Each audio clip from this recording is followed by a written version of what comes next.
Well, that's what I told her. That's not my wife. That's my elbow. I mean, I can't see shit out of this thing. I don't know what that's in reference to. I don't know. Just making sounds, man. Oh, okay. I'm just trying to do some shit and I fucked it up. What the fuck? This is terrible, but funny to look at. An Iranian music streaming site removes all female singers from their album covers, and it looks really weird. For instance, Lady Gaga's Joanne album. It's just a hat. It's just a floating hat.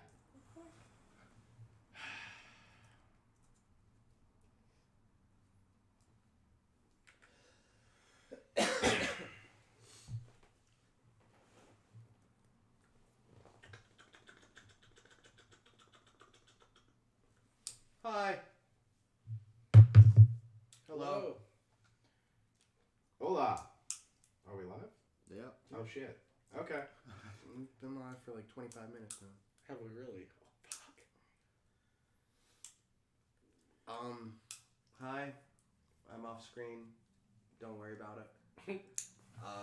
He's welcome to Real Dumb, where we argue about real dumb shit.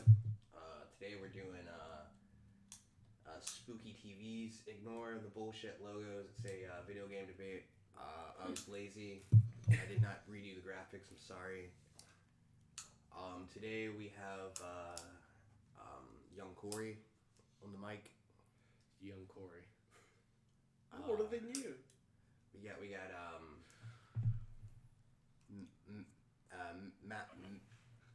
Matt Twin Glocks.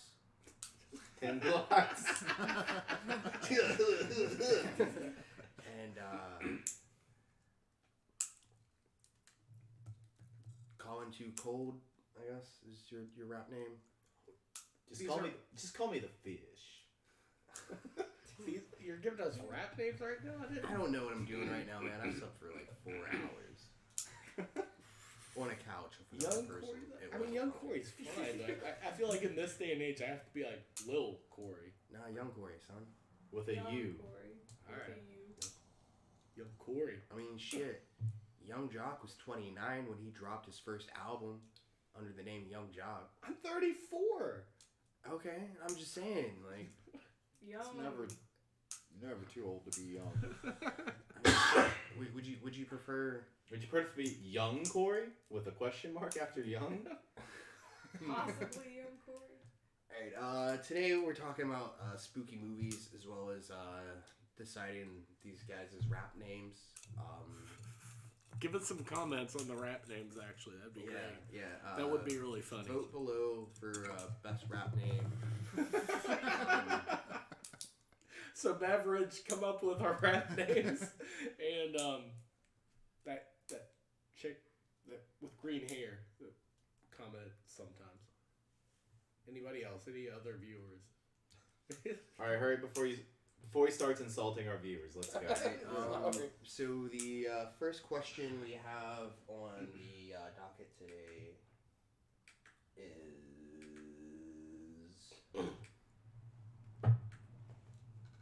what should I buy my mom for Valentine's Day? Corey. Well, I mean, you should buy her something for Christmas first, Chris. I don't celebrate Christmas anymore.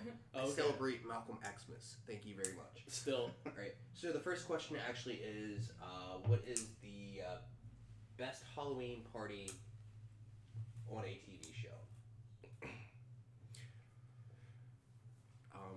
Corey chose this, so we'll start with Corey.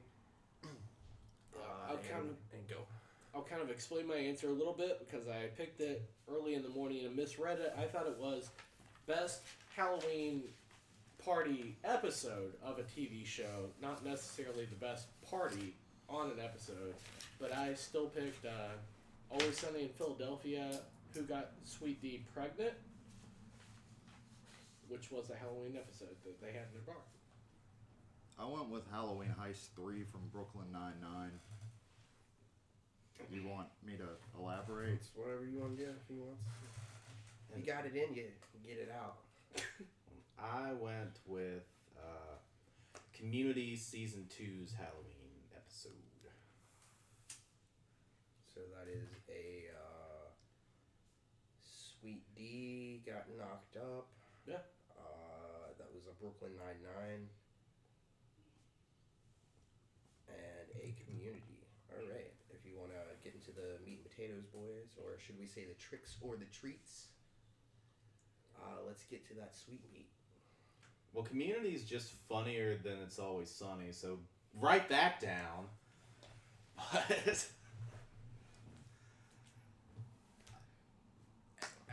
I think the point that you even missed, that I even missed, is, again, if I do read the questions literally, I do. It's not what episode was better, it's what party in the episode was better. right. So, And mine featured an actual Halloween party where it Well, mine had did one of too. the best costumes I'd seen, which was like Donald Glover and the guy that played Abed as a fucking xenomorph. I'm sorry, you don't know Danny Pudi's name? What? Oh, sorry, my bad. It's fucked up, bro. And they were as He's a the fucking star of that fucking show. Continue. Okay. But yeah, best costume right there. But also, they ended up being some sort of form of rabies in the goddamn punch, and it turned people into literal fucking zombies for all intents and purposes. And this fun Halloween party turned into them trying to fucking survive through hilarious antics while waiting on fucking special forces to arrive.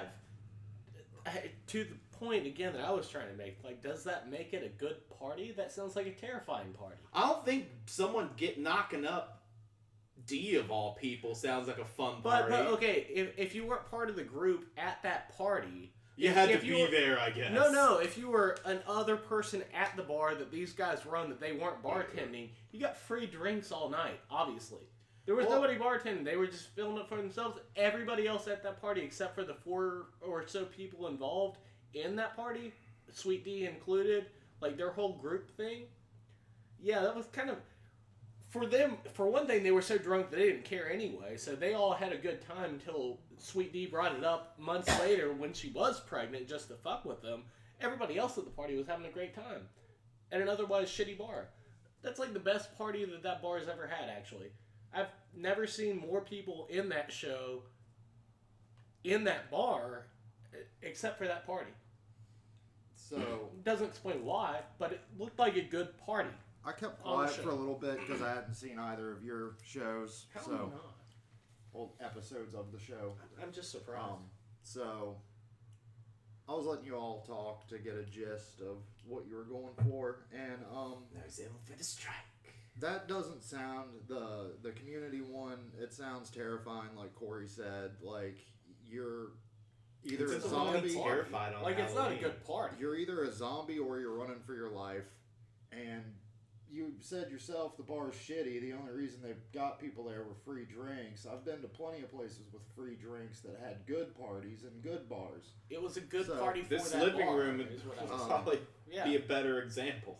Halloween Heist 3, you had these group of co-workers who had to work and create their own fun, and they did that in previous Halloween specials.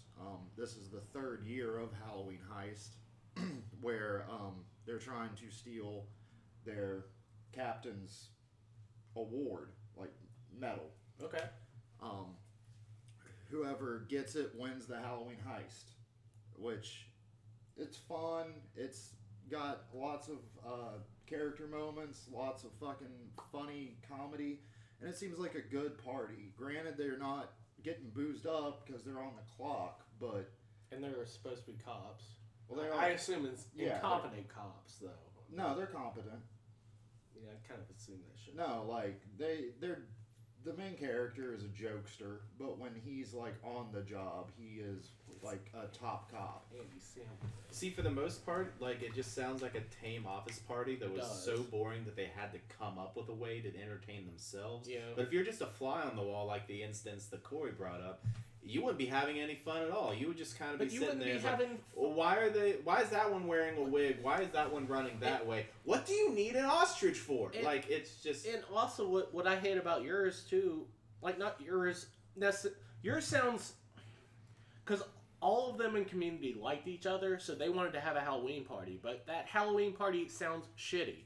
Yours sounds like a bunch of coworkers, which I know you guys hang out all the time. I don't work with you guys, but most of my coworkers, I would not go to an office party ever. Is all I'm trying to say. Anywhere. Dude, office parties kick ass. I don't know what you're No. talking about. Nope, I hate most people I work with. I mean, Hey, I'm not going to tell you where I work, but I hate you. this party is the most fun I've ever seen someone have on the clock. You- Halloween. How do you get paid for? I mean, that's Sure, that's Halloween fine. Heist. Halloween Heist 1 might have been a boring party that they twisted and tried to make their own fun. Halloween Heist 2 established that as a tradition. Halloween Heist 3 was them having fun with it, creating a fun atmosphere and party since they had to be at work anyway. And you say that they're co-workers, but they're friends. Like Jake and Boyle are best friends. He's dating. Shit. Someone say lovers? I Yes? escape her name. No? Okay. Her name escapes me, I should say. God, what? Anna? That's not Anna. I can't remember her name. I haven't seen the Um, show. It just sounds boring though. Like the party itself. Terry Crews is at this party. I mean, if Terry Crews was there, I mean that'd be a great party thing to have Terry Crews there. But Well, he's there. Why not Donald fucking Glover? I don't wanna would you hear guys that not talk. want to hang out with the cast of Always Sunny in Philadelphia? I would love it. Maybe for 5 seconds or minutes. I'm like the embodiment of Charlie Day guy. Like And you're over here once a week. That's good. I have spaghetti in a sack in my backpack right now. I'm gonna eat that later. Like, Would you like some pocket cheese? always have pocket dogs, not pocket cheese. Get your references right. He probably does have pocket He cheese. does have pocket cheese. He pulls cheese out of It's his pocket pocket. dog. Would you like some cheese? It's pocket dogs too. He has hot dogs in his pocket. Any fucking way.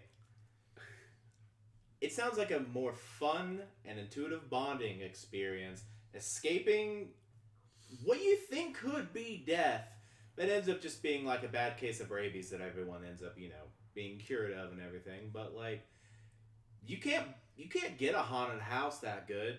It still doesn't sound fun. I mean, like for the characters of Always Sunny in Philadelphia, even though I'm sorry, I like being scared on Halloween. What about you, viewers? well, who likes being fucked on Halloween?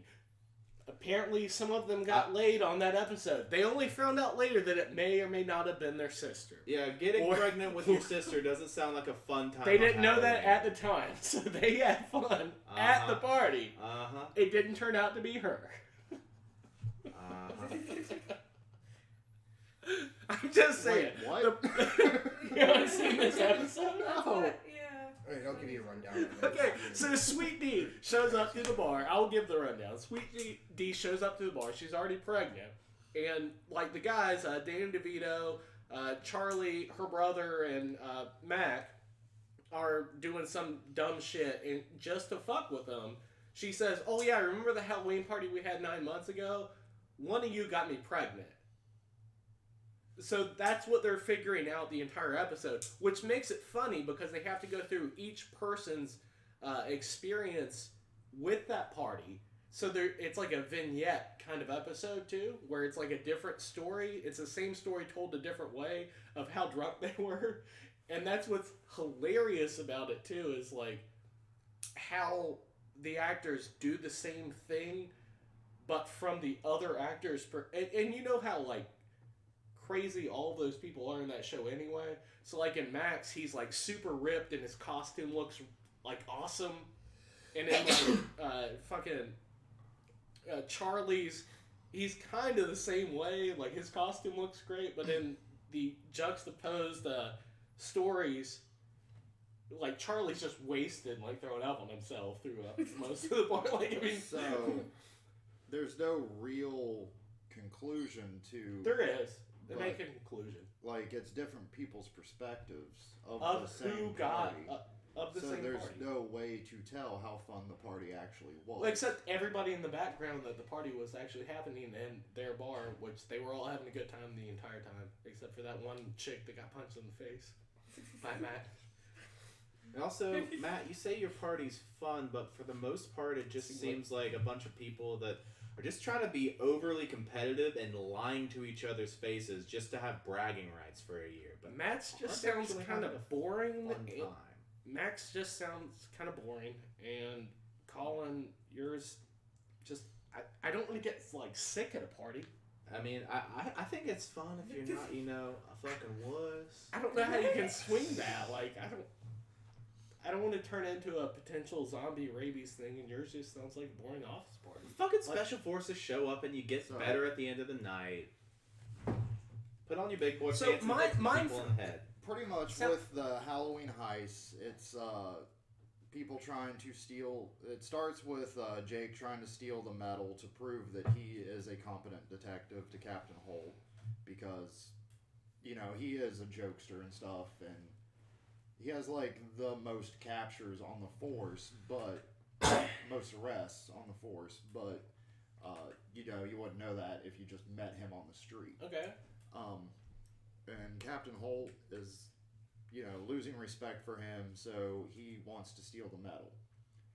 And then Halloween Heist 2 is Captain Holt being like, alright, you got one up on me last year, now we're going to put the medal here, whoever gets it first. But you're going into And- multiple episodes now too, though. Well, it's to give you the backstory. Okay. And then they get to pick a team of the people who work at the precinct. So half of them go on Jake's team, half of them go on Holt's team. The next Halloween Heist 3 is kind of free for all. Amy ends up getting it, and Santiago. Amy can get it, dog. Yeah, I mean, hell yeah, I've never seen the show. And, I haven't either. it's just a fun twists Where's my and locker? turns. Everybody gets to fulfill their what they would have the most fun doing. You have Diaz, who's like breaking shit because that's what she likes. You have Terry, who's just trying to mediate it because that's just how he is. Is his name on the show Terry? Yeah. That's funny. You like I said, mine has Terry Crews I understand, but as Terry Crews. One thing that always perplexed me about the concept of that, because I know that, like, can I also have a lighter or something? I know the main character Mine now. did this as a way of, like, proving to Captain Holt that he's, competent, but, like, all it really is, like, hey, here's how good of a criminal I could be if I wasn't a cop. That's pretty much So what that's fun, right? every Halloween heist is. I haven't seen The it. reversing of roles in class. I still just don't think it sounds like something that I would want to do on Halloween. I'd rather go to a bar and get drunk with a bunch of people. That's just me. It sounds more fun. I'd rather go to a party where I can drink for free and also, like, Well, possible violence you- and bathroom sex. Yeah, I mean, that's exactly right. Like, I'm talking about mine. mine had that too, but you didn't turn into a zombie or get sick. Can I have a lighter? I don't know. Turning into a zombie and getting sick or getting your sister pregnant, I'm going to go with the former. As far Nobody as the actually lesser got their disease. sister pregnant, though. That was just the premise, like the beginning of the episode. They didn't actually get her pregnant. Instead, Mac banged McPoyle's sister, which she's disgusting. You But guys still, want to wrap this into closing? Because I have no clue where I'm going. Go ahead and wrap the Okay. story. Give me some good closings. so in closing, mine would be the only party that any of us would probably be able to go to on Halloween this year in about a week. The place looks like Fat Patty's or something like. I shouldn't say that out loud. It looks like establishments around this town that we live in. Shamrocks. That's Sure, that's- Shamrocks. And everybody was having a good time, except for Charlie, which is fine. You always have that. But if you're not Charlie, you're sitting at the bar, you're drinking free drinks because nobody's even tending the bar because all of them working there are partying and drunk as shit. And you're just getting free drinks, hanging out, watching some weird-ass drama happen. They looked like they had a lot more fun. and it sounds like a lot more fun than your show that I've never seen. And Colin, I don't want to fucking get like rabies or whatever the fuck. I don't want cops to be involved or special forces. Who the fuck would want that in a Halloween party? You just go, you get drunk, you fuck somebody. Quit asking me questions. I'm not allowed to talk. I know, but that's my closing. Like, that sounds horrible. Like, that doesn't sound like a fun Halloween party. Yours just sounds boring. It doesn't sound like not fun. I just would not go to an office party for Halloween. That's it. Right. So, with the Always Sunny one, it sounds like they just had free beer and people are kind of standing around drinking free beer while somebody may or may not have went and fucked their sister. They didn't. So, it just sounds like a cliched fucking party. Like, there's nothing great to it. There's nothing special about it. The Collins is the opposite. It is a special sort of party, but in all the wrong ways that you would want to go to a party. Like, everybody becomes zombified and you're fleeing in terror. Like, not fun terror, like legitimately fearful of your life. There's like no safeness to it. You're legitimately terrified. I think like fun parties to attend and, you know, watch more so than a bunch of people standing around drinking free beer are ones that give you like an activity, like kind of a whodunit sort of thing, you know, like, and this is a you know, switch up on that sort of thing where it's like the medal's gone. Who has the medal? We got to figure out who has the medal and get it back, because it's whoever possesses the medal at midnight that wins it. So it's a bunch of fun. It's them playing a game. There's no stakes other than bragging rights. You're not fleeing for your life. Sure, nobody is fucking their sister, and that in some circles, I guess, could be a shitty party. But it's good, wholesome fun. It's a way to alleviate the tension of being on the force and just have fun with your coworkers who have become your buddies. So, all right. So, for Brooklyn Nine-Nine's, like, after thinking about it, remembering it more, it sounds like it's not even really a party at all. It's really just an activity that they came up with in order to brag about something for a year. And then, like Matt said, like, for the Always Sunny episode, like, it just seems like a lot of boring bullshit. And honestly, even if the beer was free, I wouldn't want to sit there and deal with being within 15 feet of these people and their drama. Like, it just sounds like a bad time. My party starts out as an actual party put together by a community college. People are having fun, everyone's dressed up, and it ends up turning into what's pretty much like a horror, like a haunted house / escape room scenario with real stakes. So people are already drunk, people have already been dancing and having a good time. Now you've got to escape this place, and that's fun as shit. Yes, there's fucking rabies and zombies and shit like that, but like, adrenaline's a fucking drug, dude. I'm just gonna tell you that right now. And I think it would be the most fun party out of the three, hands down. Chris, which out of the three would you attend? I think should be the winner.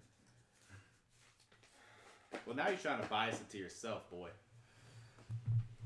Alright, I don't know. It's almost hard to choose because none of you really exactly sold me on the party. I was trying to. So I think it's gonna have to come down to tearing down each other's arguments, really, for me. That like sways me.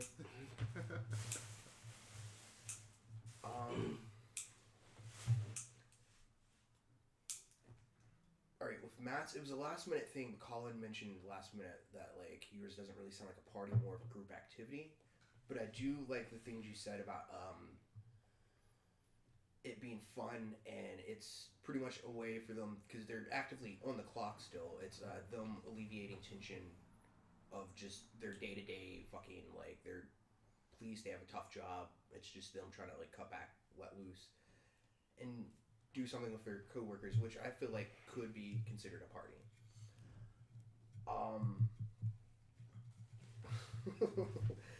Of Corey's, every kind of takedown against Corey's just kind of came down to fucking your sister, which none of them did.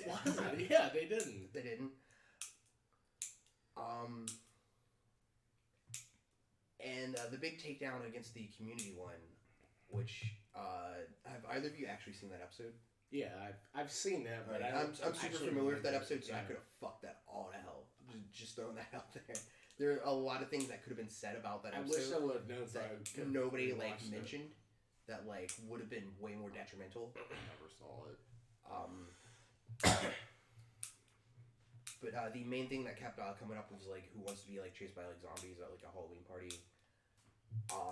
I feel like the major takedowns that like could have like completely knocked the community one out, because it's one of my favorite shows, so I'm super familiar with it.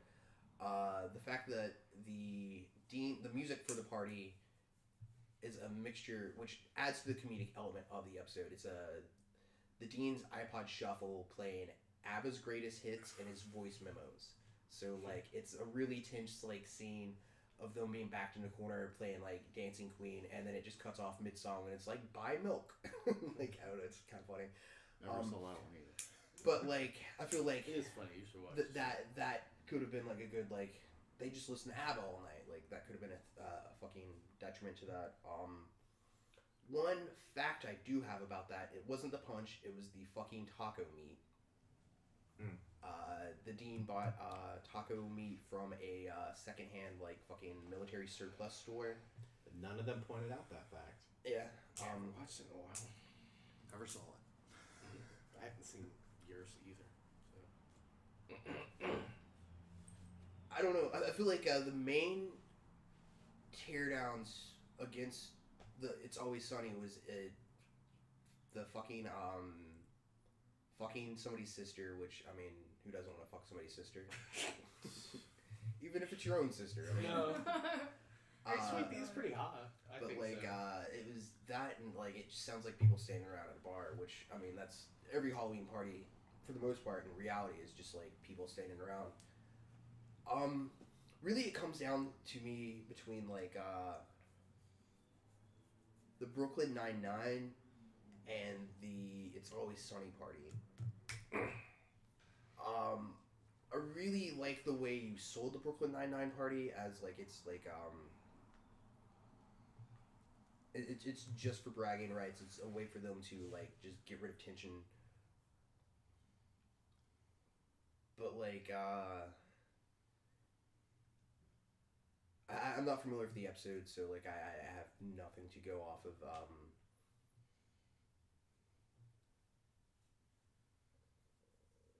It strikes me more as a thing they do on Halloween and less of a Halloween party. Whereas like I feel like It's Always Sunny was a Halloween party with free booze. There was sex in it, and it just sounds like a fucking Halloween party. Whereas like Brooklyn Nine-Nine, like I get where you're going for, and it does sound like fun, but it's not like a party. So I think I might gonna have to give it to Corey for that one. God damn, I think that's the first one that I've ever. And another detriment I expected nobody said against Community, which Community probably is my favorite of the three. I forgot to mention Shirley and Chang hooking up in the Yeah. bathroom. But I feel like the first argument I expected to hear against Community was who wants to go to a fucking Halloween party at a community college. Nobody said that. I expected. I didn't know where they held it. Yeah. I get it, Chris. I'll watch Community with you. It's good. No, it's That's good. fucking It's show. worth watching. It's really good. I think this is the first point that I've ever been awarded by Chris. No, you got one. Before. I don't remember that. That night was overshadowed by a bunch of nonsense.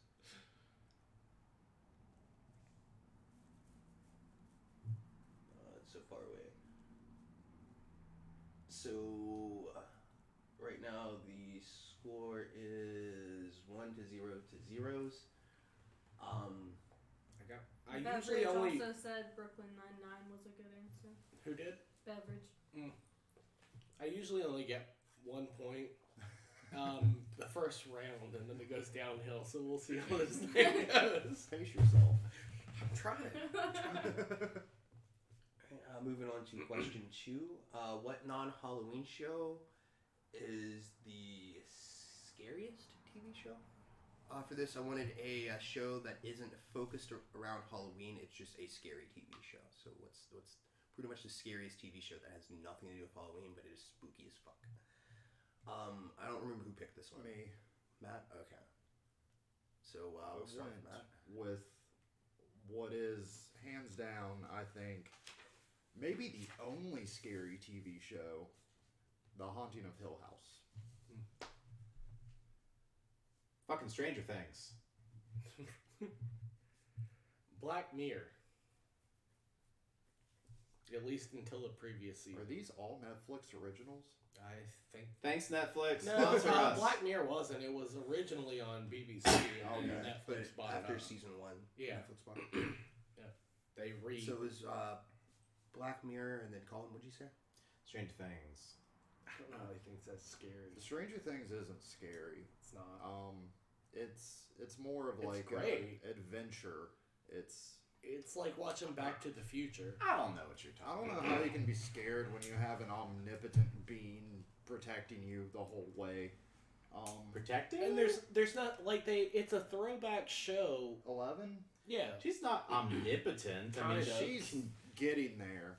But it's still even though it's kind of like it's a horror sci-fi series, but it's almost kind of geared towards young adults, not well, kids. no, it's the but Goonies meets 80s horror tropes. right, but and it's it not was funny. great. But it's not scary at all. Is what I mean. It's funnier than it is scary. And Dude, the creatures that they have in all 3 seasons of Stranger Things are Were you ever absolutely scared? horrifying.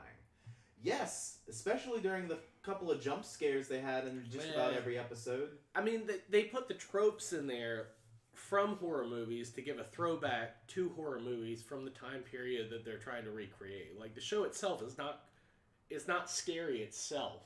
It's as scary as Aliens. Not I don't Alien, even think mind so. you. Aliens. I don't think it's. I know what you mean, but I just don't even find. I've never found that show actually scary. No, it's... It's good. I like it, but it's not scary. Well, I've never taken the time to watch either of your shows, and I haven't heard You you never all watched say that. Black Mirror? No. Why? Black Mirror is not scary either. It is. It's scary in a concept that I'll try to. I always thought The Haunting of Hill House was a fucking movie or something. I never No, it's gave it a- a shot. It's The a series. Haunting of Hill House seems more like a movie. It's a well done horror series, and it had some scary aspects, and that's fine as far as generally speaking, as far as horror movies go. What I like about Black Mirror, and what I think is so scary about it, is each episode is completely different. It's directed by somebody different. You have different actors that are, big name actors. Sometimes. So there's no cohesiveness or build up throughout the entire series. No, it's like leading the to anything. It's like the terrifying. Twilight Zone. Each episode is different, and they kind of have a twist at the end. But that's why it's horrifying, because you never know what you're going to get. Well, the like, Twilight Zone and- wasn't scary either. It was back in the 50s, so I mean- this is like a new take on it. They were afraid of Sure, communists back there- then. There are... Well, that was probably scary, but There are episodes of Black Mirror That are straight up lean horror. towards horror, but for the most part, it is a sci-fi it series. is. But what I was You trying have to get... like the dating simulator one well, that has no fright in it at all. are you fucking... Like, You no, have- no, but this is where I'm going a different route than you as far as being scary. You're saying the dating one. I'm going to go a different one with... just their general themes in sci-fi and all that shit and what can happen in the future. Like, one of the fucking scariest things... I mean, it's not scary, like, woo, I'm jump scared like a ghost, but like the one with... Was it Bryce Dallas Howard, I think? The one that people... Just in general, your life is based on every other person in the world rating you on a scale like on like Facebook, like liking you. That's fucking scary. Even though the episode is not frightening, like you're not scared. I don't know. That's They a had an episode of scary ass Community like horror that. fun. It wasn't very Yeah. scary. Here's the point I'm trying. I think they took to it get off at. of that. Yours has 5 seasons, It's something like that. and one episode per season might have some horror to it. It's not about horror, though. I don't think. Well, I think some it's a scare. scares. Like I don't- the I'm not even Prime taking it- Minister fucking the pig. That's not scary. But I'm not even taking it Um, like if it scares you as a person. I'm just saying like a scary situation. Each and like, episode of The Haunting of Hill House is terrifying. no, Every episode has some frights in it. it does, but It might not have scared you, but there's something in each episode that would scare someone. I mean, does it all take place in the same house or yeah, something? the No, Haunted it Hill doesn't. House. It's a house that they used to live in as kids, Okay. and it's like kind of calling them back. Like the ghosts there are kind of calling them Bitch, back. houses can't talk. Again, I'm gonna. And I'll just. if go ahead. jump scares get you, this has them. If spooky apparitions get you, this has them. The dude with the top hat that just kind of floats, that dude is terrifying. See, That was a little bit scary.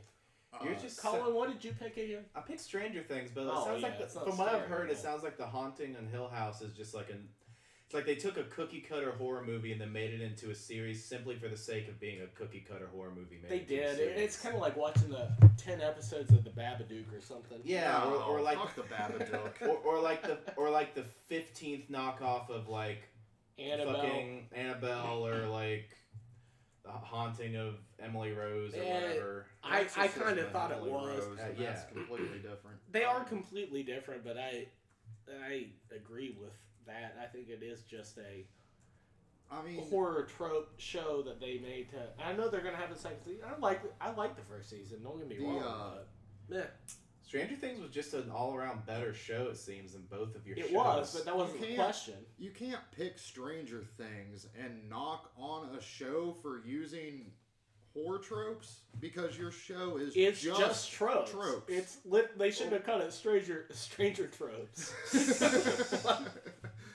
like And put it in the Back to the Future font. The Like, Haunting of Hill House does hit beats that most haunted house shows do hit, but it takes it out of the house too. Like the dudes on the street, and you think you're safe because they're not in the house, but then the creepy top hat guy shows up, and you're like, "Fuck, these ghosts have more going on than I thought."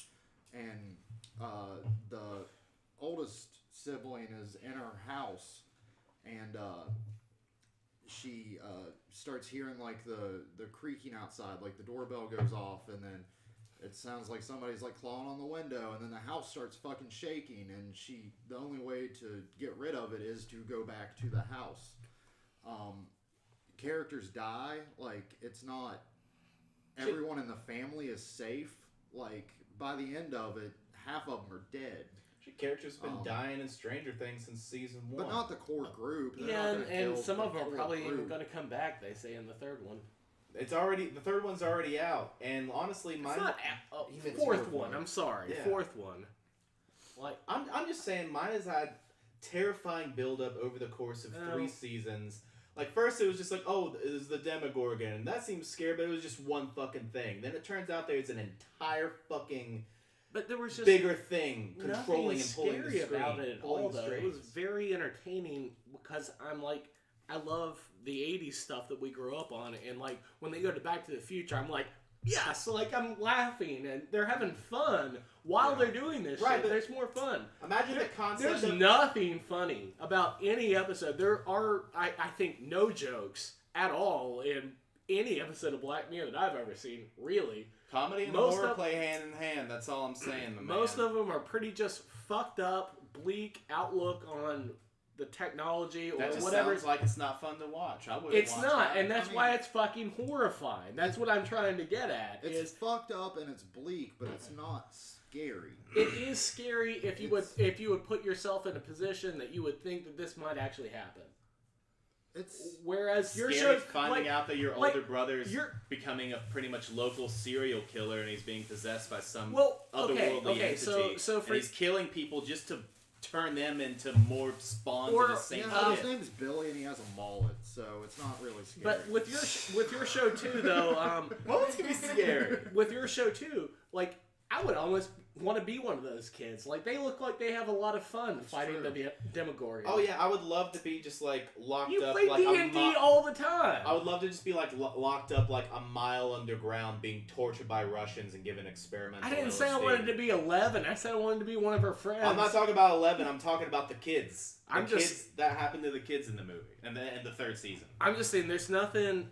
I don't think, and again with my show, each episode is different. So again, it's more like a. Yours just sounds like something that's It's- people that like Donnie Darko would probably watch that shit. Well, seems like. Like, I like Donnie Darko too, but Well, they there you are fucking go. they are Black horrifying. Mirror. Why are you wearing that stupid man suit? Black Mirror is a good Why are you show, wearing that bunny suit? and there are episodes that have scares. I'm not But- talking about the actual scares themselves. I'm talking Well, about it is what is the the theme- scariest. the theme of the show, regardless if the theme of episodes show don't. is Even if the if episode isn't scary, technology. the situation about each episode is still fucking scary. And also- like it's still like the Another my important favorite thing one I'll with John mention- Hamm, where he's trying to interrogate this prisoner to get him out of a murder charge or whatever it is, so he can also get out of jail, and that's the one that people are allowed to block people in real life. Like it's like ghosting on a cell phone, except it's in real life. So you just show up as a blur and like a mumbled voice to any person that wants to block you as a person in real life. So he interrogates this person, gets his confession about murdering his wife, so he can get out of jail that he's been in forever. But God, this the show's like twist, boring. the twist at the end is he gets out of jail, but he's blocked by every single person in society. So he just walks around as a blur. That's fucking scary as shit too. No, that just sounds like an off episode of the Twilight Zone. It is. It's an homage to the Twilight Zone. It's almost an extension of the Twilight Zone. It's a better reboot to the Twilight Zone, which is an awesome horror series too, which I almost went with, but I think you should have because Yeah, like I'd rather watch Jordan Peele do this shit. horror But, and scares, and but also- stuff in it.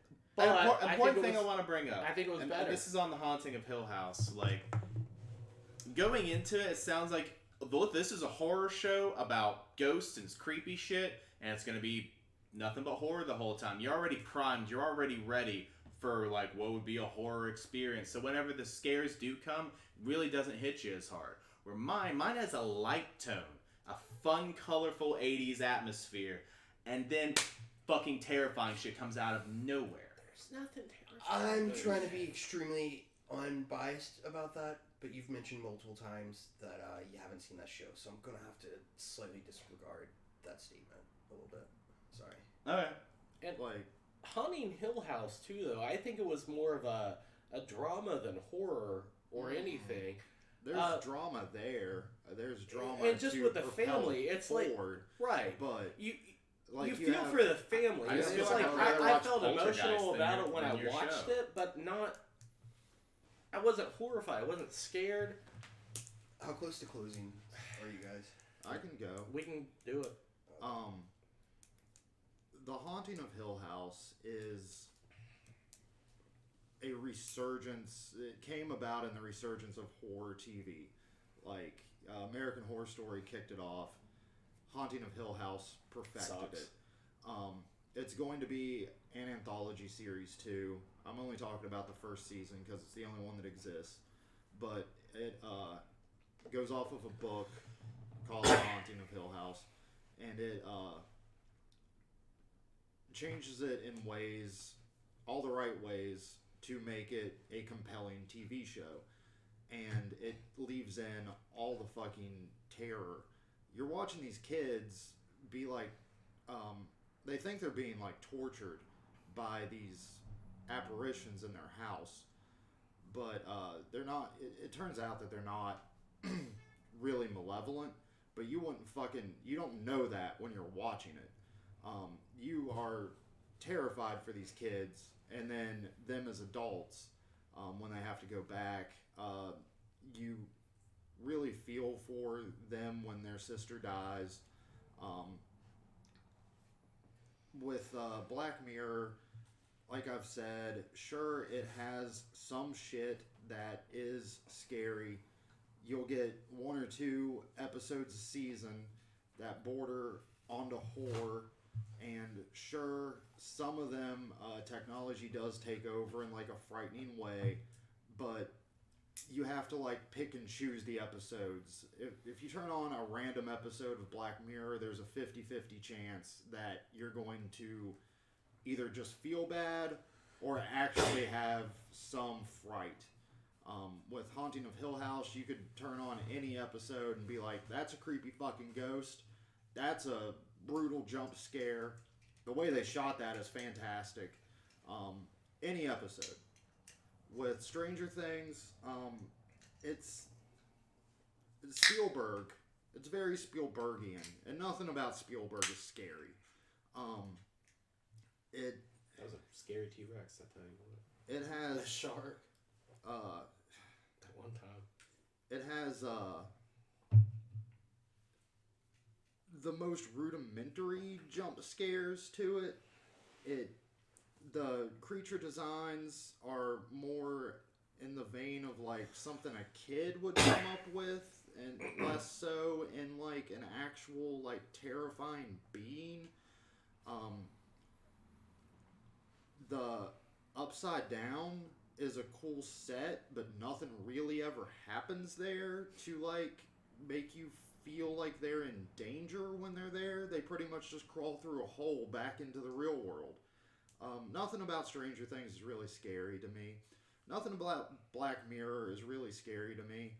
But with The Haunting of Hill House, I can remember times when I was sitting here watching it, actually, like, with people who were also kind of on edge. When the ghost wants his top hat back and the kid's under the bed, that's like one of the most perfectly done horror scenes I've ever seen.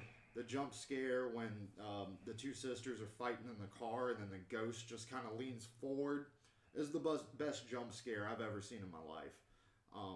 It is a perfect horror TV show. Okay. Again, it sounds just very cookie cuttery from other Poltergeist or fucking ghost related horror movies, and I'll just cut it short. Black Mirror just sounds boring through and through. I should have picked it. You're just gonna do the takedown route. You should have picked something other than Stranger Things. Is that your... Oh shit. That's my closing. I know I'm not winning this shit. That's it? Hang on. It should have been it. Why would you pick Stranger Things though? It's just the first thing that came to my mind. I know. I like the show. I just spilled wine all over my shoe. Corey, it's you. I know. I'm cleaning up my mess. I don't give a fuck about the mess. See my house right now, man? I give a fuck about the mess, Corey. I do. My shoes are gonna smell like wine. Do you know how much comes in my floor? Like, up into a spot? I don't even want to know. Shit, I thought that was spilled soda. I'm gonna wait until Matt gets back though, because I want to try to at least have a debate with him. Because I mean, it's Colin, just your closing, though. I know, but still, I wanted to hear it because I don't really have anything to say about best horror series being fucking Stranger Things. It's not scary. No, it's fine. I'll go with it. I think Black Mirror is ultimately the scariest show just because it is a sci-fi show. It's a prediction of different aspects of a very bleak world that we could possibly live in. And even if the episodes themselves aren't horror-based, which some of them are, and some of them are fucking terrifying, like that little robot dog that is like chasing around people, killing those fucking people. It's fucking terrifying. It's interesting because you don't follow a series like Matt's, which is more just kind of like an emotional family drama to me, with like somebody being haunted. It's fine. It's not a bad show. It's scary. You don't know what the next episode is going to be, though. And like anybody can do it. It can be. They are all based around technology and sci-fi. It is very Twilight Zone-ish.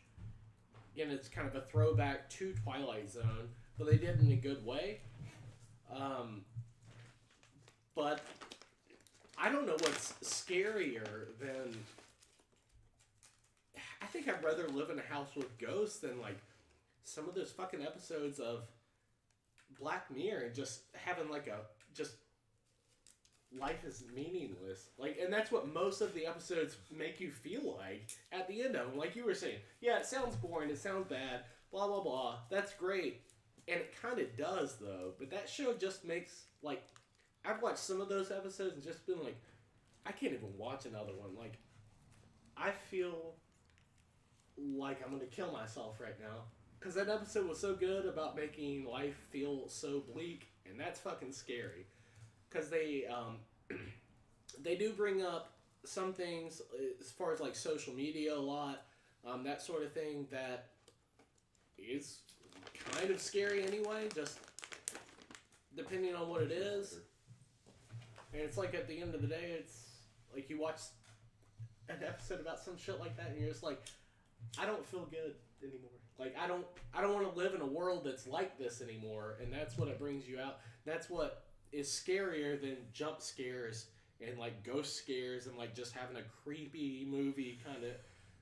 Yours is just like Haunted Hill House should have been a movie. It should have been a movie, and then they should have made like maybe a sequel, maybe 2 sequels, whatever they wanted to do.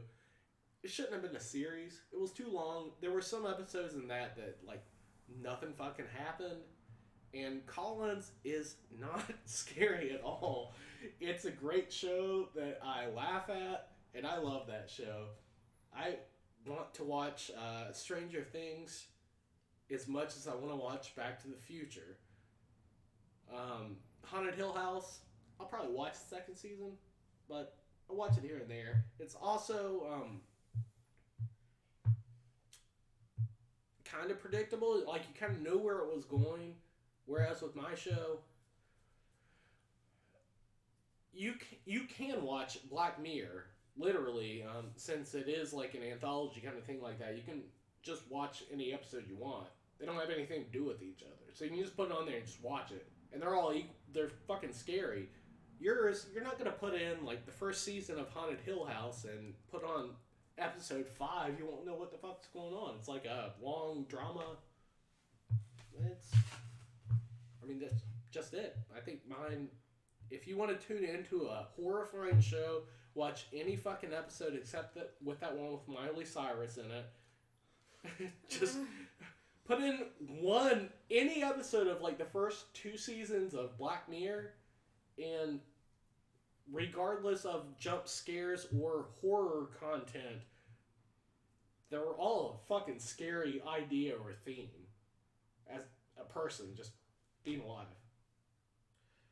Alright, so I'm going to start with Corey. I disagree with you. I think that Haunting of Hill House works perfectly as a series. A movie version of that would be too condensed and wouldn't have any of the strengths that make it a good show. I had to do something. Yeah. Oddly enough, though, Corey, you came a lot closer in that than I think you really realized. I feel like they had you a couple times with Matt mentioned there's only really roughly probably 1 like episode per season that's like horror based. True. But your argument of the thematic horror of this, I get what you were going with that. I think where you fucked up that argument is it's actually that entire series takes place in one single continuity. The episodes aren't super related, but they're the same universe. Episodes in that show build off each other. Like the technology mentioned in one lends itself to the technology of another episode, even if that episode takes place 9 years later. it builds off each other and like it's the same universe. Fair point. But I get what you're going with like it's this very bleak display of humanity and people's the way we allow technology to really control more than it should and affect and shape more than it should. I feel like had you mentioned a few more elements of the actual horror episodes in that, like there's episodes that like people wouldn't even really consider horror, but like the episode the 5 million credits or whatever, it's season 1 where they're like trapped, they live in like the little cubes. That episode's fucking terrifying. Had you mentioned that, I thought about that one too. Had you mentioned that, that would have lended itself. Had you mentioned the video game episode, which I think if that episode were a movie, that would be probably my favorite horror movie. I think that episode. Bandersnatch? No, not Bandersnatch. The one that's like it's pretty much it. The guy, I think it's called Playtest. The guy testing the game for it's essentially the guy he's testing it for is that one too. Kojima. It's not really Kojima. I should have just watched. The guy is that. essentially like Kojima. I really should have watched just all that show instead of watching that one episode of Always Sunny in Philadelphia last night. With Stranger Things, you mentioned the character designs being fucking scary, which I do agree with you. Matt kind of tried to harp on you a bit with saying they were very juvenile, the character or the creature designs, which I disagree with you. I think the show or the display of the first time you see the Demogorgon in the first season is fucking great. It's a great fucking reveal. I think the creature designs are very scary. Unfortunately, they just kind of knocked yours down a lot with like it's more of a fun sci-fi adventure than it is horror. Like, and given one aspect, I think would have completely knocked that out, but no one really mentioned is the amount of episodes that just don't go anywhere. The amount of just dialogue, story building episodes that like don't have anything to do with like when she goes horror. to like Chicago or Whatever. Like when she goes to Chicago. I was so pissed off about that actually. Or just like lot of a people shopping would- mall fucking montage like that would have really knocked that But down. that was a throwback to the 80s. Like, that's what Yeah, that yeah, show I get does that. is like the I get throwback that. to those I'm- 80s movies. But like That's why it's not scary. It's funny. Get to go to Sam Goody's again. but like I think one major detriment to the Stranger Things argument was the argument you were making against Haunting of Hill House, how it's seems like it's very cookie cutter and just horror tropes, Just from what he's where what like I've your been told, yeah. show is literally just tropes. It's a great show, but it's like two brothers were like, what's every great thing we loved about everything we loved when we were growing up? Let's Exactly. put it in a show. The Haunting of Hill House, Corey, I believe, mentioned that it's more of a drama.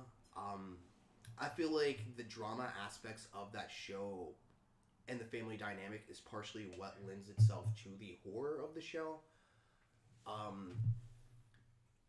But as far as answering the question directly, I feel like Matt definitely approached it better, mentioned more of what made his show actually scary. There's the ghost aspects of it. The jump scares are very well placed. I believe it was Colin or somebody mentioned that it sounds like very predictable. Watching that show, it's not at all. I tried to not spoil it. Yeah. I could tell that like with your argument. It's a fucking great show. It probably is one of the better Netflix original shows. I'm really curious what they're going to do with season 2 because it's It's an going off anthology. a different book. Okay, but it's just an anthology. But like one thing I feel like you could have mentioned that I mean you did mention the various ghosts throughout. You mentioned kind of the top hat guy and a couple other ones. You didn't mention the bent neck lady, which is the scariest fucking thing. Bent neck lady is I fucking didn't want to start terrifying. talking about that and then spoil some shit. Yeah. I almost like talking about her just now. Almost like when it like that aspect of that character and once you find out what that is fucking terrifying. And the fact that it's haunted that little girl her entire life is just the conceptually alone is fucking brilliant. Yeah. I feel like one thing you could have mentioned is all the ghosts that are just there. If you go back and rewatch that show, in every single shot, even if they're not one of the main ghosts that are haunting somebody, there's a ghost somewhere in every single frame of that show. I think that's really fucking cool. Essentially, yeah, I'm gonna give it to Haunting of Hill House. I just feel like you mentioned every episode has a scary element to it. The characters actually die in it, so there's a force of gravity, like, and it's characters die in Stranger Things, but it's the main characters that, like, you spend like episodes watching, and then suddenly, like, oh shit, this character's dead. Oh shit, like, oh fuck, like, there's so many like minor twists in things with like Haunting of Hill House that like keeps you on your toes. I definitely should have gone with Stephen King's It. I mean, it's not a TV series. It is. though. It was a special.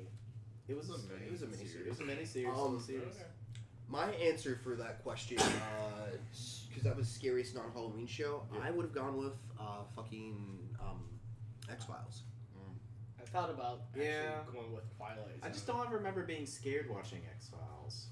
I don't know. I had a I very almost vivid went with imagination as Haunted a Hill kid, House too, honestly. But. and I also like went into X-Files with the entire mindset that like everything they were telling me that episode was real. And it was just frightening. A world where like it's just the boundless possibilities of X-Files is just fucking Did terrifying. anyone watch the newer season of that they made? I never finished the original series. Before we get started, can I go pee? Somehow, like, I didn't really. somehow go ahead. Mulders looks older and Scully looks younger now. I didn't really watch a lot of X-Files as a kid because, like I said, it scared the shit out of me. But when I was in high school, one of my science teachers was obsessed with it, and like when we would have free days, he would just pop on episodes of X-Files, and I was like the only person that like paid attention to any of them, and I was like, this show's kind of badass.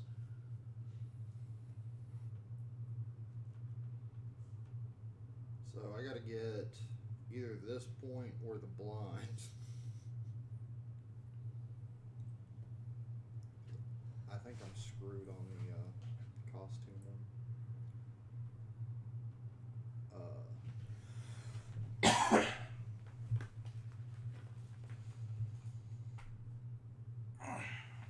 So right now the score is not saving. Oh, I put that on the wrong thing because it's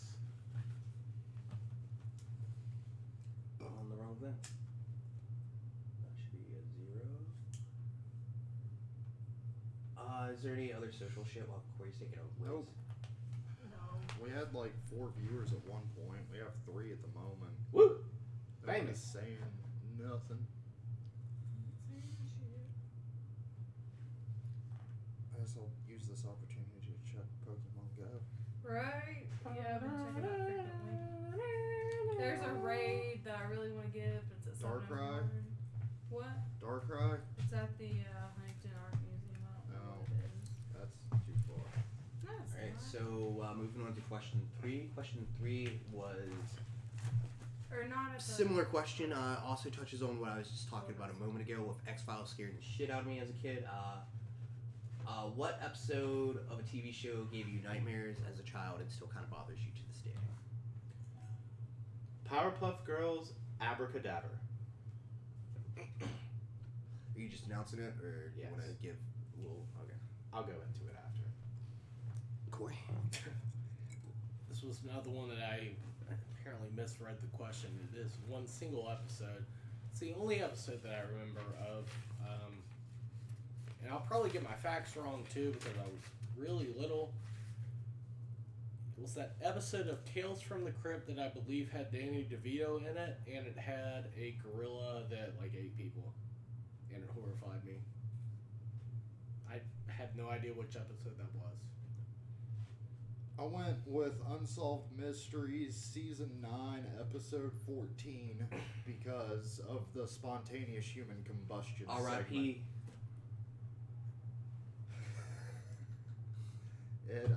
The spontaneous human combustion segment terrified me as a kid. I would go to sleep and have dreams that I randomly caught fire.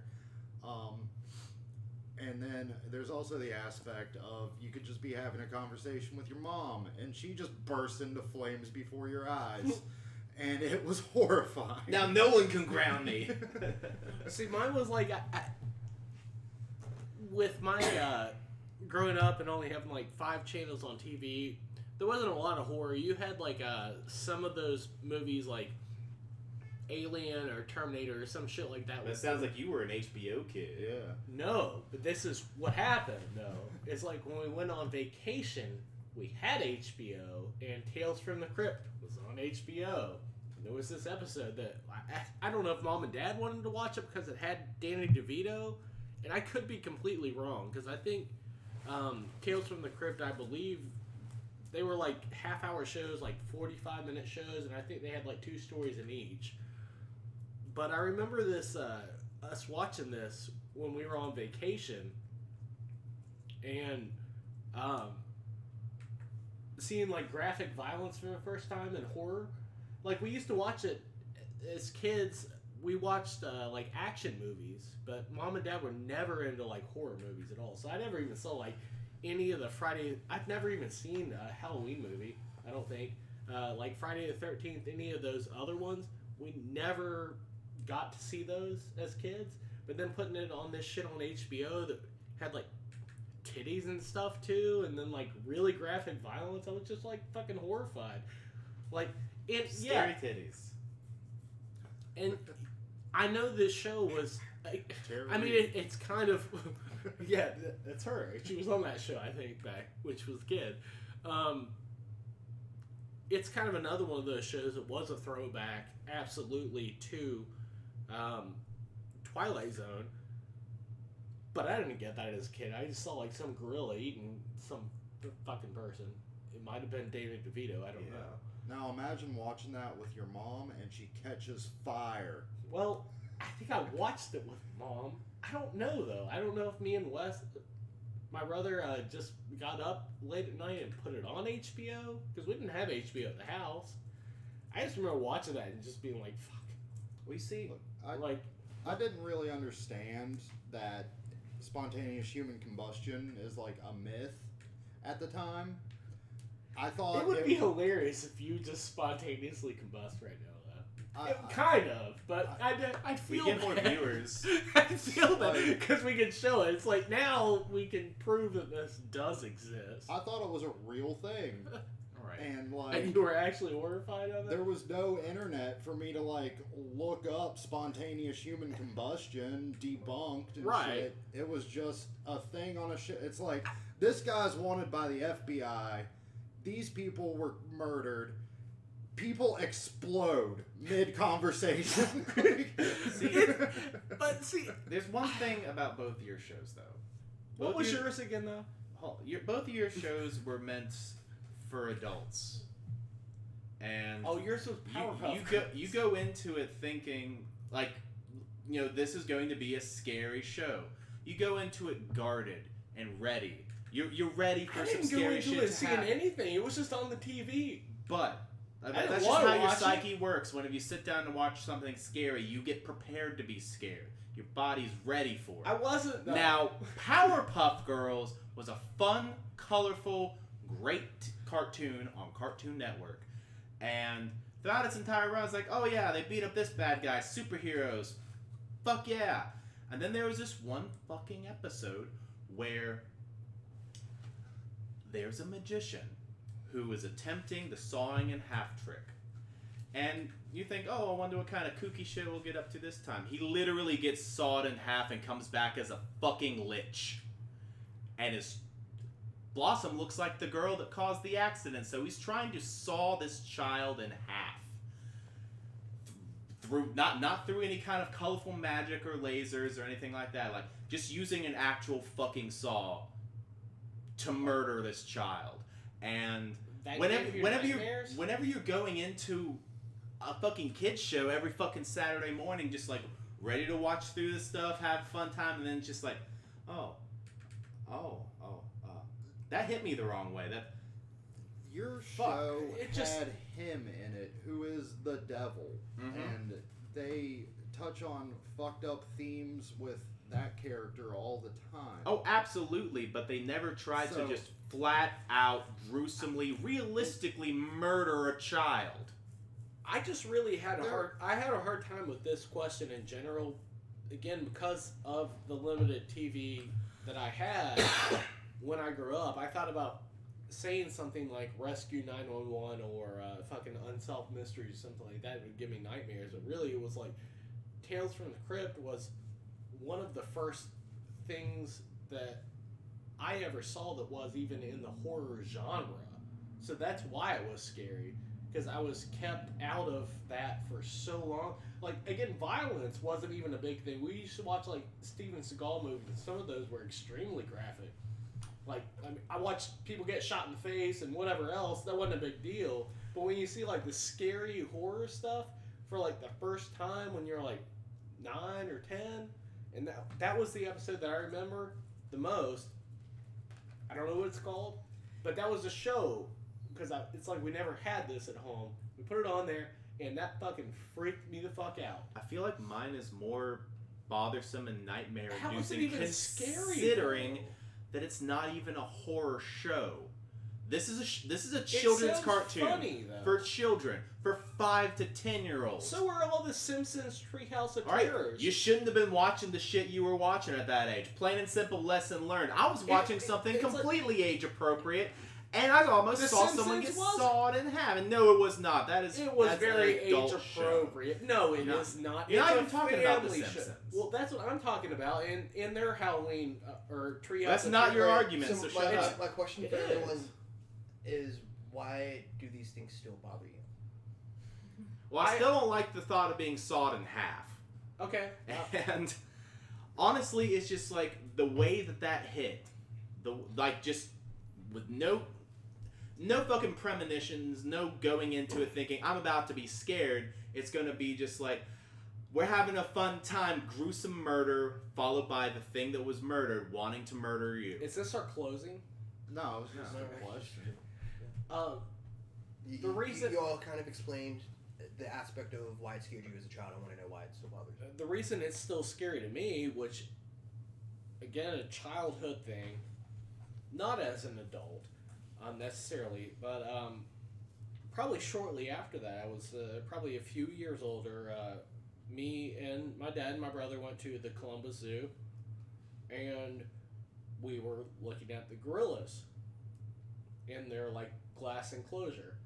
And this big fucking gorilla was just, like, chilling out, and then for no reason charged the glass at us, like, body checked the fucking glass while we're sitting there staring at it, and, like, Dad flipped out, we all flipped out. It was fucking scary as shit. We thought that motherfucker was gonna come through that thing.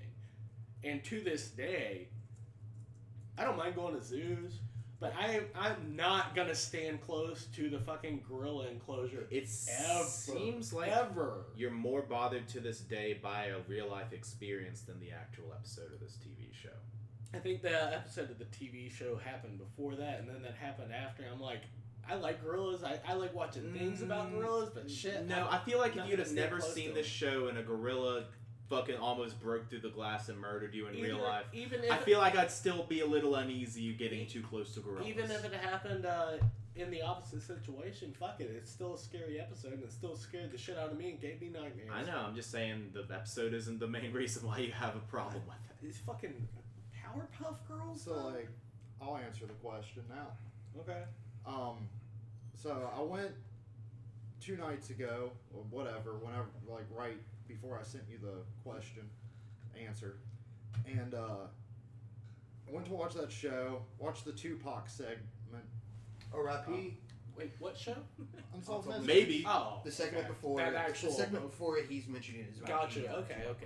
And Because it is an unsolved mystery. It is. the spontaneous human combustion thing was right after the Tupac segment, and it still made me uneasy. It's like, sure, you can look up that it's probably not real, but like just the memory of how I felt watching it, and like after watching it, and the nightmares I had due to it, it all kind of came rushing back, and I had a fucking nightmare about spontaneous human combustion. I think if anybody here has any worries of being spontaneously combust, like I worry every day because I drink so fucking much that if I drop an ash on myself, that I'm just gonna go up in flames. Well, you know, technically every time you breathe, you're slowly catching your lungs and body on fire. So that's a fun thought. Wouldn't it be Like, funny if I just... No. It's so fucked Burn up to down think the about. Like, it might not be real, but what if it fucking is? I don't Like, think it's real, though. I think gorillas are real, and they're fucking scary. gorillas as shit. are real, and they They're keep very them in fucking plate unpredictable. glass enclosures to where they're fine. Which they Magicians are real. Sorry. They are. Magicians are real, but they are, like, the worst people in the world. And there's this creepy fucking, like, what is it called? Accordion music playing in the background. So, too. It's can like, you not go see a fucking magician? Like, if you saw... I wouldn't. what's his- I wouldn't choose to. I'd find what's something his- better to do with What my was his time. name? What was the guy that always had, like, I take offense to that. the cross and shit? Like, that guy that did all the street magic? Are Would you talking just, about like, run away from Chris him? Angel? Yeah. Fuck Chris Angel. I'd run away from him, too. I mean, he shops at, like... Well, yeah, the smell of Oh, cloves and fucking Axe body spray would What be about, enough to keep me at 15 feet. David Blaine, that was his name. I'm gonna sit in a box for 6 years, and you guys will watch it on TV in real life time. I think it's just called dying. Sit in the That's box kinda for what he 6 did. years. He was then so- it gets discontinued. Worst magician ever. Alright, you guys want to go into closings? Because now you're just talking about fucking... We are, David because Blaine. David Blaine sucks. Like, If you're watching, he's so boring though. Like that was I mean, it's conversation. his approach was so. That's a boring. great closing, Corey. Anyways, No. sorry. Are we going in this order? I'll go first. Or? I'll go first. Should we go in the same order? Honestly, like, both of your shows were meant for adults, meant to be consumed by adults. Y'all were dumb for watching something that was not age appropriate for you and scared the shit out of you. I was watching something completely age appropriate, and they had a horrifying segment in it that had no business being in a children's show, featuring actual like sawing in half. Something decapitation, not decapitation, but something of that nature. Disemboweling. Whatever. Maybe what. Deadifying. But this horrifying zombie lich thing coming back and trying to murder, not just like defeat or thwart or take over the world. No, just to murder this one child because it looks like the child that killed me. That's horrifying in essence and completely caught me off guard and scared the living piss out of me as a kid. Both of your shows are meant for adults. They're meant to scare adults. You shouldn't have been watching it. You gave yourself nightmares. It's your own fault. Corey? Yeah. So the other, again, I think you went a little more in depth with the question when you said, does it still give you nightmares? And mine kind of does. Like, are you still scared of Powerpuff Girls? I'm not scared of Powerpuff Girls. The but show or that the- episode? I've Do you watched the still have episode nightmares recently. about it? I've watched the episode recently. This is my and closing. It still makes me. I know it was a question, but I'm just saying, like, who could be, really? And, like, spontaneous combustion, I remember that shit, too. I remember it being, like, a thing, like, but it always just sounded stupid to me, too, even as a kid. And I know the show. I remember it, like, people sitting in, like, their wheelchairs and they just went puffing flames for no fucking reason. It just didn't make any sense to me. But, like, on that Tales of the Crypt episode, I don't know what it was, that fucking gorilla, and then seeing one in real life, it's like, I still, to this day, they fucking freak me out, and I don't want to be close to them. I respect them as an animal, but if I go to a zoo, I will probably not go to the gorilla enclosure. Out. And again, it might be that experience that I had with, one trying to break through the glass and kill me, or that episode of Tales from the Crypt where we probably shouldn't have just gone there anyway. Which, I don't know if you have any facts on that or not. I don't know if that was the episode that Danny DeVito was in. But that's what horrified me. And that's why, again, I'm a little bit scared of gorillas. They're terrifying.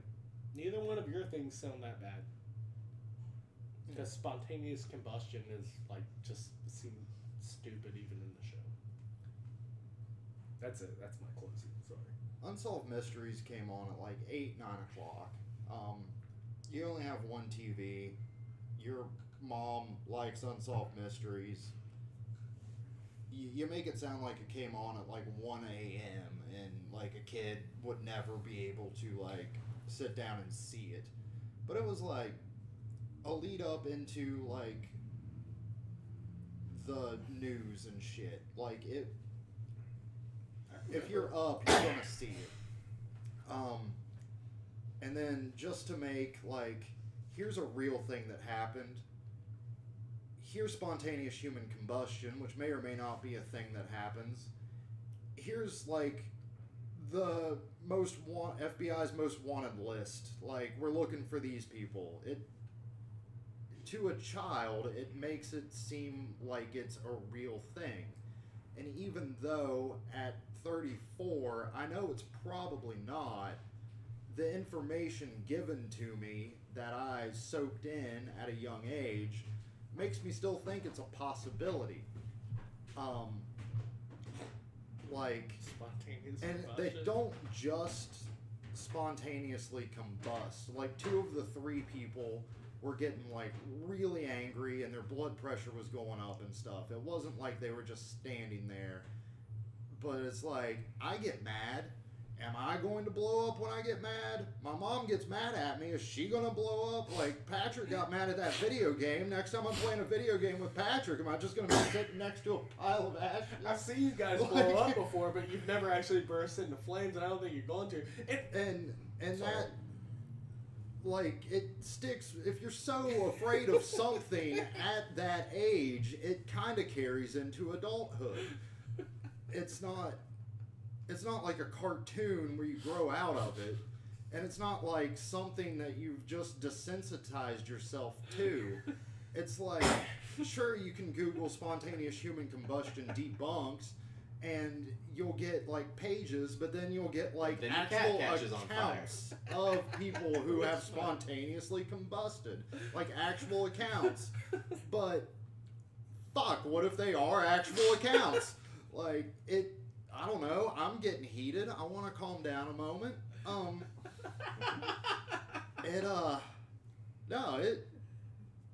It terrified me as a child, and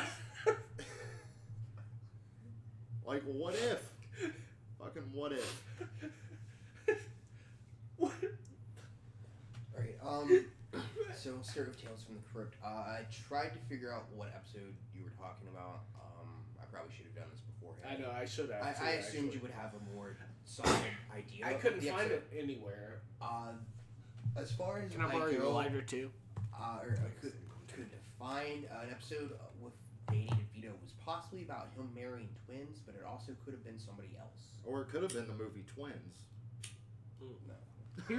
He was in the show, and again, this was like a very... I couldn't find it on his IMDb page, but that doesn't mean he wasn't No. in it or credited.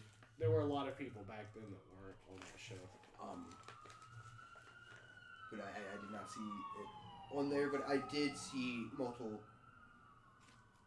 various forums talking about Tales from the Crypt and people remembering Danny DeVito on there. So it could be Mandela effect. It could be like whatever. Again, I don't even. I'm not gonna hold that like against you point wise because the question was like asking about like something from your childhood. So like you will, and especially something that frightens you as a child, you're always gonna remember it differently. So, but you mostly harped on the gorilla. So I'm assuming it wasn't Danny DeVito that scared you, but a gorilla. No, I love Danny DeVito. I could not find a specific reference to an episode about a gorilla, but that doesn't mean that wasn't a thing. I'm not like I can't spend 20 minutes like trying to figure out what this episode is. And I couldn't even listening to figure you. it out last night when I was actually trying to look that shit up. It's just something that I remembered. And actually, the experience. And with when the you brought up that girls, so question, it was specifically the act of old girl getting sawed in half. Yeah. That frightened you? Well, the malicious nature of which this pretty much lich is trying to make this happen. I just think you're See, it's been a while since I've seen that episode. I do getting have so angry that you catch on fire, but it's like point an your finger to a Super idea of Saiyan it. now. But I don't know. It's hard to tie my opinions on that one not into anybody's argument because when we mentioned this in an argument, the thing that stands out most in my mind from that episode, this isn't a counter strike or anything against you. It's just me reflecting on that episode. Is the song they sing at the end of it? The love, love, love, love makes the world go round. That was actually at the end of the Mr. Mime episode, not the Abracadabra. Are you sure? 100%, because Mr. Okay, Mime so sucks in the my, color out of the world. in my mind, I'm confusing Abracadabra and They were Mr. Mime. both very creepy episodes. Well, then I recall the episode you were talking about way less than I thought. In my mind, I was picturing the Mime episode.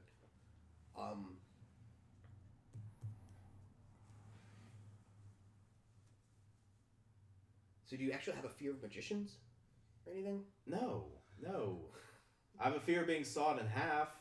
I mean, who doesn't? I guess like that's. I wouldn't say that's a fear. It's like a self-preservation or something. I don't know. I expected way different answers for this question than anybody really gave me, and then once like I got the answers, I expected slightly different arguments.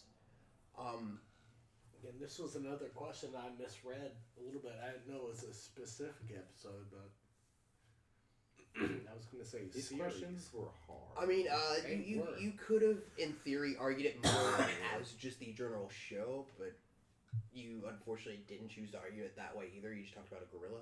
It's because that's really that's the only thing that I really remember because I didn't see tried this looking up show like that a bunch of much. shit on it. I think- About the gorilla, but I think as far as anyone I think it was a that- carnival episode or a circus episode or something, and the gorilla might not have been like the thing in it, but I just remember the gorilla like There was probably just a gorilla in your Eating, room while like- you were watching I- Tales I- from the Crypt. I think it was like eating like a pile of a person's guts and something like that. It was it was like the first time that I experienced like horror, like that type of movie or show or something that was just gratuitous violence instead of Steven Seagal like stabbing somebody for America.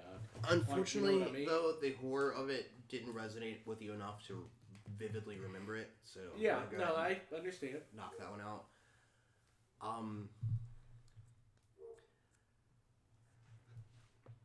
I can understand your argument to an extent, but unfortunately, you just didn't sell it as well as Matt did. I think Matt, what really sold me on yours, because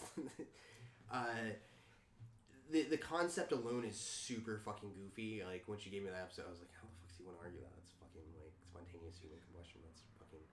But I think what really pulled it together was the fact that you mentioned that it is the Tupac episode, so they very clearly present it like there's this graphic murder that happened, and then there's these other fucking unexplained events, so that grounds it into some sort of reality, and I can see that being an anxiety-inducing thing to a child that could just that generalized fear of this could happen at any moment, leading to future anxiety as an adult. I can like picture that really well. And I think that was really the grounding thing of your argument that like really kind of sold me on it, is the fact that because it's almost an absurd fear to have. Not quite as absurd as a fear of like being sawed in half, I guess maybe. I think maybe What's more likely to happen? I think if it was like a fear of being sawed in half, like derived from something other than a cartoon, might have like sold it more. Because like they're both absurd fears, but people have irrational fears all the time. Like I knew somebody that wouldn't walk under an underpass if a train was going over it because they just had a fear that it was just going to collapse on them, and they would not do it. So understanding like I was people thinking one of the bolts are going to fall and give me a concussion. See, I understand people have, like, weird irrational fears like that. I don't really, like, my only fear in general is just being shot, but I've just had so many guns pulled on me that it's, like, to a point where it's not even a fear anymore. It's just, like, God damn it, this is it. Like, but, like, I can, like, out of the fears you guys gave me, like, I've never once pondered being attacked by a gorilla. It's horrifying. I mean, Harambe, man, like, I love that gorilla too. Gorillas but are beautiful fucking they are, but things. Like if you told me that you had a fear of gorillas derived from the movie fucking, is it Congo? Is that the name of the Yeah. movie? but we Okay. couldn't bring it out because this TV. Yeah. Otherwise, But I I'm might just saying, have. like if it was like That derived movie from Congo, horrified I me could too. understand being That afraid movie of gorillas. horrified me too. Um, There was a gorilla point in my life. but Gorilla face. I think I'm gonna give it to the fucking spontaneous combustion, because that is just the way you explained it, as like seeing it on a show, and the way it's sandwiched between this is a real graphic fucking murder, these are people we're actively looking for. It lends itself to, and here's this event that happens, nobody knows why, it lends itself to a level of like reality that like as a child is just fucking hard to comprehend. Like, oh shit, like people can explode at any time. That's fucking scary. And I feel like that it itself can lead to so much adult trauma and anxiety, and not even stating that you have it, but just potentially it could. It's one of those things that like that type of like fear could grasp a hold of a child and follow them throughout their entire life, where they're just the most anxious person derived from, like, that's one of those things that like you could see as a child and it would suddenly just lend itself to like developing OCD and shit like that. Yeah, I would have come up with a better answer, but I'm probably repressing it. So, True enough. but there's an anime you should watch. It's called Fire Force. It's in the future where spontaneous human combustion is a real problem in the world, and it's about firefighters fighting the people that are spontaneously human combusting. Actually, like It's all great. these answers. Alright, so moving on to question 4. Still anybody's game. The score is currently a 1 to 2 to 0, but there's still 2 questions left. There's the next question followed by a blind pitch, and blind pitch anybody can really have. Blind pitch is gonna fuck me. But the next question we're moving to is, what is the best Halloween costume in a TV show? And I meant this in the sense that it is a costume worn by a character. Can I go first on this one? Yeah, sure. I think actually, yeah, because not to be remotely biased, but your answer was something I wouldn't have considered, and the moment you told me it, I was like, damn, I want a tattoo of that. Like, I'm not gonna lie, that sounds fucking cool. Corey. Not to be biased, but it is Bart Simpson in Treehouse of Horror 3, I believe, dressed as Alex from Clockwork Orange. I did not send an answer by the cutoff, so Chris gave me one, and lucky for me, he wasn't a dick. He gave me an actually really good one that was actually in my running of choosing, but I just didn't get anything picked in time. It's Tom as T-Pain in Parks and Rec. Mine was Herman Munster as King Arthur at a fancy Halloween party. Alright, so I'm going to start the debate saying that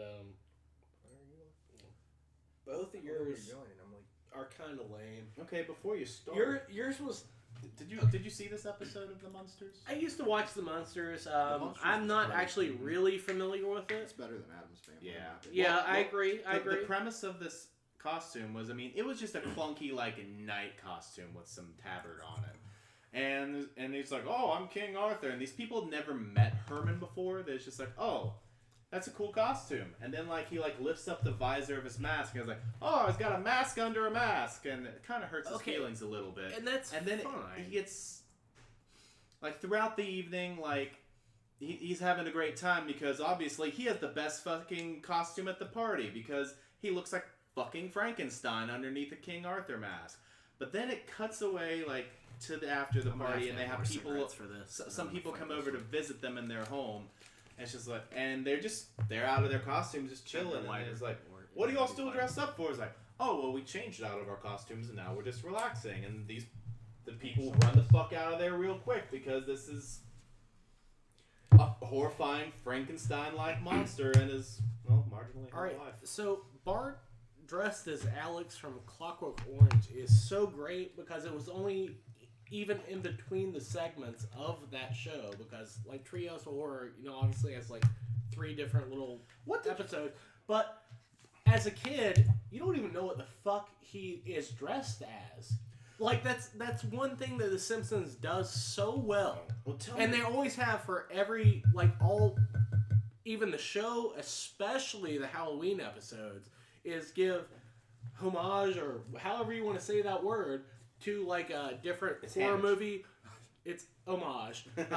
To directors, like horror directors, or movies, or whatever else. And just the fact that he was at his Halloween party as a 10-year-old kid. Everybody else is dressed up as whatever else they would have been, like a pirate. And I think Lisa was dressed as the Statue of Liberty, which makes sense. And Bart is dressed as Alex from A Clockwork Orange as a 10-year-old kid. See, it's like one it thing. sounds It's like, but this is.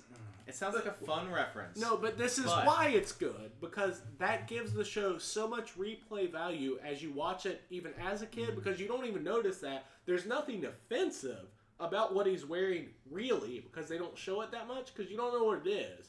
And then when you see Clockwork Orange when you're like in high school, you're like, oh, and then you're like, God, Marge and fucking Homer were either hilarious parents or like really bad parents. The answer is the latter if you watch The Simpsons. Anyway, like it sounds It's like the a best fun costume. little reference in The Simpsons. It's not but a fun little what- reference. It's what- a reference that they do all the time with all their What stuff. did and that that's costume? Like, was there any plot around this costume? Was there any relevancy? It doesn't matter, Did it and that's why have it was. any kind of impact on the show? It doesn't matter. Mine did. Did it? My character's costume was the central focal point of the entire episode. I still think. Because he was going to a costume party in a costume, even though he's this horrific monster underneath. I think that's why mine kind of makes even more sense or better sense, because they What just did you think, Matt? Tom Haverford as T-Pain. T-Pain. they completely blew it off in that episode of The Simpsons. Like, it was, again, not even in the main story. It wasn't, this is Bart going out trick-or-treating as Alex from Clockwork Orange, but just that character in general, like having a 10-year-old kid dressed up as that, and like Bart was like the bad boy back then. I mean, it was like 1992 probably. That's just hilarious. For though. your episode- Just to put it in there, just as like a little Easter egg kind of thing. But in that's it. between. That's it. It was But- just an Easter egg. But There it was wasn't an really Easter egg that anything- now you can't unwatch it when you watch that episode. It's not even the main focus of it, but now it's like, fuck. Like, So, like my so brain- there's a joke my- you didn't get my- in a show that you got as an yeah, adult. and that's why Welcome to every cartoon. that's why I rewatch it. But And on to Matt's, I feel like in that episode alone, with like T-Pain, I- Tom I- Haverford. I feel like Andy as Chuck Liddell was a better costume I think so Alive. too, actually. with his No, bad it's- mohawk. Parks and Rec is so meta, and it fits perfectly with the character of Tom, and it also fits perfectly with Aziz, like as a person. Like, who the fuck in real life would go as T-Pain? Aziz would. You're probably right, but who would go as Alex from Clockwork Orange except Bart Simpson? He'd probably almost rape a girl at that party too. Good old disease. As a 10-year-old, he was Well, always hey. nice-hearted. I'm not talking about Bart. That's just why it's so I'm fucked up and I'm funny. Like talking that, about that's why it's Aziz. the best costume. Like if I had a 10-year-old He kid, was there I'd with probably his dress hot him wife, up as so a he probably Clockwork would. Orange. What? He was there with his hot wife, so he probably wouldn't. His hot wife that he had through a fucking green card marriage. Well, we won't go into that. I just think again, like if we're saying that like Easter eggs, like what I said, what The Simpsons puts in so many times with, especially all of their Treehouse of Horror movies. Yours could have easily just been like a fucking mural on a wall in the background of an episode. It would have the exact Well- amount of relevance as that costume. It's hilarious when you watch it and you Mine think actually about has it. plot and substance around this costume. It doesn't make it the best costume Because the monsters all around is like a Halloween adjacent spooky show. You know, it's just got horror elements without actually being scary. I just think at this day And the whole gag the entire time is like, oh yeah, he looks like a monster under this fucking night helmet, and then he takes it off, and he's like, oh, there's another mask under there, and that really hurts his feelings because he Game sees of himself Thrones as a did it normal better. fucking person. I think that if like I had a kid that Are you was talking about around Arya? Bart's Zombie age, Mountain. Zombie Mountain. What's kind of funny about that costume is there's nothing really offensive about it except the movie itself. But Wait, what? Bart's costume. The cod piece is a little bit offensive, but it's for cricket, I believe. I mean, But I've seen what- a child dressed as Alex from. Well, that's what I was saying. Like, Clockwork Orange before. if I had a child, which I mean, don't put this on me. Like, don't put bad juju on me or anything. Someone's about to message Corey after this. If I did, I would be that parent that would dress my 10-year-old kid as Alex, and I feel like a lot of people, walking around trick or treating probably wouldn't even get it. I'm just saying But the people that would be like, that's fucking hilarious. there's no And the kid sustenance, and it doesn't There really doesn't even have to fit be. the character. It does fit the character, but it doesn't even have to. It's a nod to all of the other horror movies. Like, if anything, I would see Bart going as fucking Jay from Jay and Silent Bob. He probably does in the newer seasons. I haven't fucking watched them since season 12, and they're shit since then. But that was just they did so many nods to famous directors, movies, and shit like that back then that they would just throw into those episodes, and that was one that a lot of people don't even see, and you don't even realize it, especially watching it as a kid because they did not play it at all. I didn't Sounds even like know it what- would make a better tattoo. How close the closings are? Not to rush anything. I just have Well, to he keeps saying the same thing over and over Well, again, that's so what go I'm ahead and gonna say. roll I it mean, in. that's- I mean, if you That's guys why- have more things to say outside of the closing, that's fine. I'll roll this in the closing. It's that's why it was fine. That's why it was the best one. Just because watching that shit as a kid, they didn't play it up or anything. You didn't do anything like that. But then later, when you get it, you're like, holy shit, the writers in this show, the writers and the creators of the show are fucking amazing. To put a kid's fucking Halloween party and then just have a 10-year-old kid dressed as Alex from A Clockwork Orange, which nobody that grew up watching that show probably saw until years later, is brilliant. It keeps you watching it as a kid. It keeps the parents entertained at the same time because they get those little references to the throwbacks when their kids don't. And it's nothing offensive to the kids. There's nothing offensive about the costume itself, really, unless you've seen the movie. And just having a 10-year-old kid dressed up as that is funny to me. That's it. Sorry. Go ahead. So it's funny to you who went to film school and etc. But the general populace, they're not gonna look into it as much as you did. They'll be like, oh, he's that character from that Kubrick movie, or he's from A Clockwork Orange. Most people aren't even gonna know the name Alex,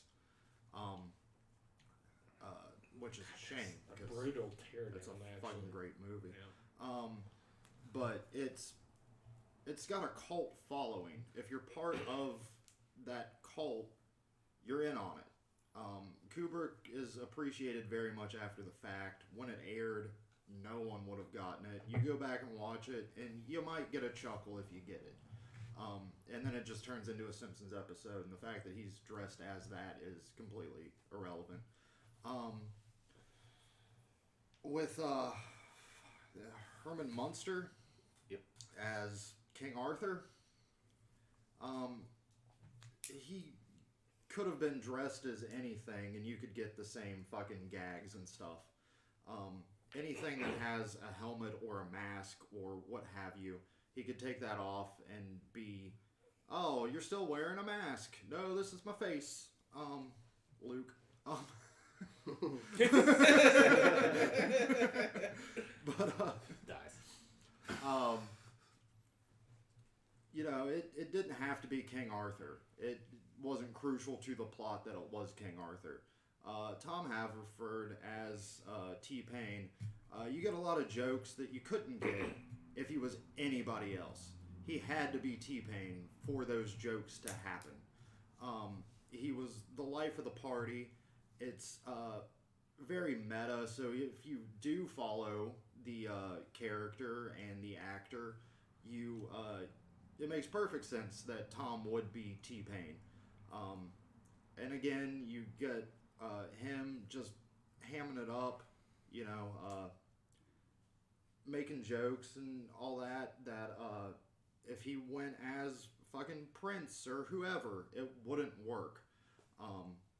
So, Tom Haverford, T-Pain, best costume.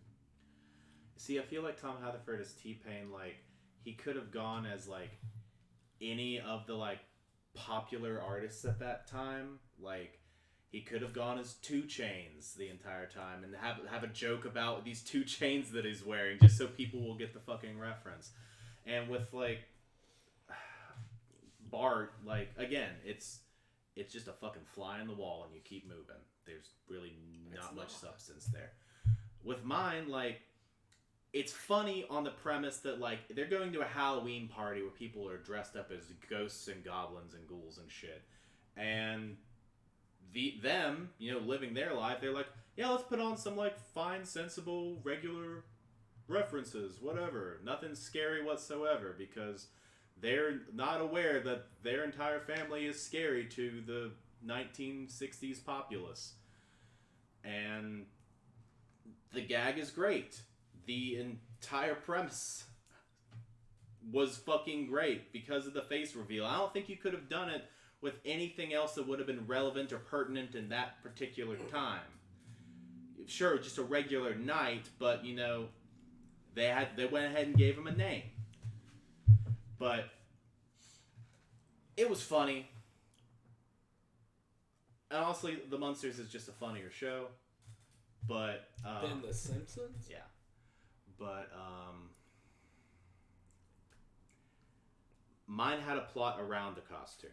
Mine centered around this costume, and it had a great joke all the way throughout the entire episode about this big clunky costume, which was funny as hell to see him walk around in his fucking platform shoes.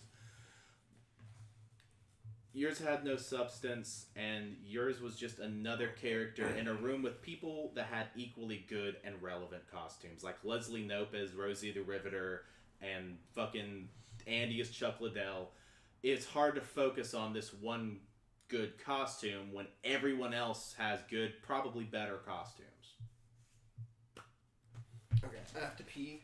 One thing I do want to state, I do remember Leslie as Rosie the Riveter. I don't remember if that's that particular episode. I don't remember if she's actually there at that party. She probably does show up at some point, but I don't recall that. I have to pee. Intermission. I don't actually remember your particular episode of The Munsters.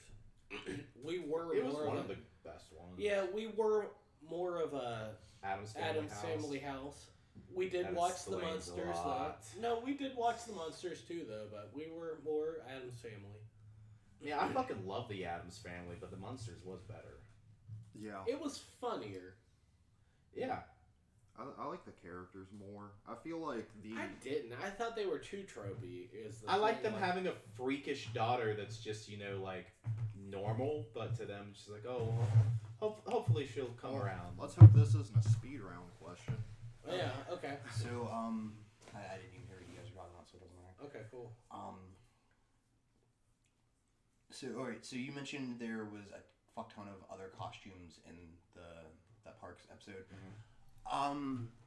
The one that sticks out in my mind, because you did mention the Chuck Liddell, great That was fucking costume. hilarious.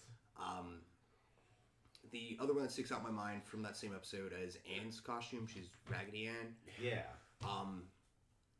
But you, apart from, because I remember Leslie I don't remember if it's the same episode or not, so I'm not going to say I thought she it wrong. was dressed as Hillary Clinton on that one, but maybe not. No, that's just her normally. Yeah. But you made the point that there's tons of other people in costume. Part of the point up to that point, because I feel like at that point that Tom shows up, the only other people that are really in costume are Andy. April's probably in some costume. But I think this episode at this point, it's before Andy and April are really together. April's still dating the two gay dudes. Yeah. But I might be confusing their costume with another episode. I don't remember. But I know a big focus of that episode was up until that point, like, Anne had invited mostly her co-workers who all showed up in, like, their doctor scrubs and shit, because she works at a hospital. I forgot to mention Ron's pirate costume. Yeah, Ron's a pirate. He just wore pants. Like I said at the beginning, when you all gave me your answers, Corey gave me his answer, and I was like, I would have never fucking thought of that. That's such great fucking imagery. What did I write down? You, unfortunately, you mentioned a couple things. You mentioned it's a great reference, which it is a great reference. And you mentioned the brilliance of the reference. But I feel like what would have actually strung that together and would have won for me in particular is you the only real comparison you made between the characters of Alex and the character of Bart was Bart's also a bad boy. But I think I did make that at some point. No, yeah, that's what you said. You said Bart was the bad boy. But I feel like had you focused on that more and the relationship and similarities between the two, because I feel like that's the actual brilliance behind having Bart as Alex, is because if you watch Clockwork Orange or read the book, it's about adolescence and growing up, and particularly the movie, because the movie leaves out the 21st chapter of the book, so it doesn't have a complete ending. You never see the character of Alex fully mature. And that's the thing with Bart is perpetually a 10-year-old boy. And that's the brilliance of the references. But, like, unfortunately, you didn't really solidify that. The closest was, like, Bart's also a bad boy, which, like, is another aspect of what makes it a great reference. But, like, I think deeper than that is the fact that, like, the Simpsons characters don't really age. And the character of Alex is about, like, rebellious adolescence. And I feel like more tightly drawn comparison between the two would have really sold me on that. But I still, like, you said that, and I was like, dude, I kind of want that as a fucking tattoo. That'd be a fucking sweet fucking tattoo. I kind of want a 10-year-old kid just so I can dress him up as Alex and walk around for Halloween. But you won't. No. Alright, moving on to the parks. Colin, you said you feel like it could have been any other popular artist at the time. You used 2 Chainz, for example. I feel like 2 Chainz was a bad example because I feel like 2 Chainz hadn't really popped off at that time. And 2 Chainz also isn't nearly as iconic as T-Pain is. Like Tom dressing up as 2 Chainz would just be like, okay, he's wearing some chains, he's a generic rapper. Where, like, T-Pain has that definitive iconic imagery where, like if you go to T-Pain's house, he has, like, a room full of those fucking top hats. Like, he doesn't even really rock the top hat anymore, but he has a room full of, like, fucking top hats. Have you guys ever seen T-Pain? Granted, I should have said Lil Jon. Yeah. See, like, had you said Little John, I could have seen that and been like, oh yeah, he could have. But, like, I don't know. It's hard because honestly, I was really leaning towards Collins for most of that. It was really Matt's closing that, like, drew me back from picking Colin. Given I still haven't really fully settled on who I picked, but the big counter to that, which you kind of rebutted a little bit, but was the it didn't have to be a King Arthur costume. It could have been any costume, and still the same gag. You kind of rebutted that point a bit, but, like, I don't know. I don't know, because it's one of those things. I was so leaning towards yours until Matt's closing, and then because I was like, because Matt really, you said the least out of, like, any of the arguments thus far, but it was So I don't think he's seen the episode. No, he has. Oh, okay. He said enough during it that I was like, oh no, he's definitely seen this episode. Because for a minute I was like, maybe he hasn't seen this episode, or maybe he's like doesn't remember. But, like, your thing of it fits within the character of Tom. Tom's a very flashy person. I thought that worked. It fit within the character of Aziz as a person. That seems like very much something Aziz would do. I liked that point. And I really expected you to mention it way earlier, but you tacked it on in your closing, so like that helped a lot. But the fact that like he literally is the life of the party. He gets the party started. Everybody's just kind of standing around, just like drinking, being boring hospital people, and he's like, "No, fucking move this table." Plugs up an iPod, and he's like, "Dance party, like right fucking now." I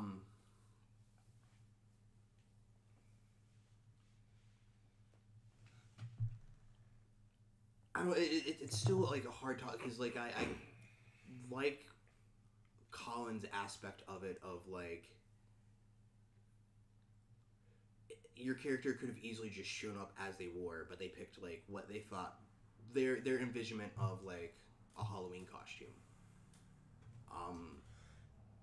The fact that it could have been any other costume is a very like strong point, but like I feel like it also kind of fits within the character, which was kind of like your rebuttal of like it's like a 1950s-esque show, so like that would have been a relevant and like pertinent like thing in his mind, and like it's also given you loosely hinted at it, not like super strongly, but like the idea and the imagery of like pretty much Herman is Frankenstein's monster, and his idea of dressing up is to be like a heroic knight or the person that would defeat the monster. I think that's a very interesting twist on it.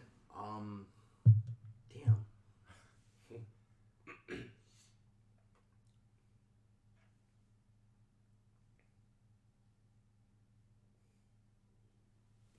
I wish there was a way to give like you both a point, but like that still wouldn't like we'd still be in the same boat. At least I didn't go like completely downhill this time. No. You had Pretty like cohesive. like honestly, I feel I like didn't get points. I got you would have had it had you like more directly correlated the two characters.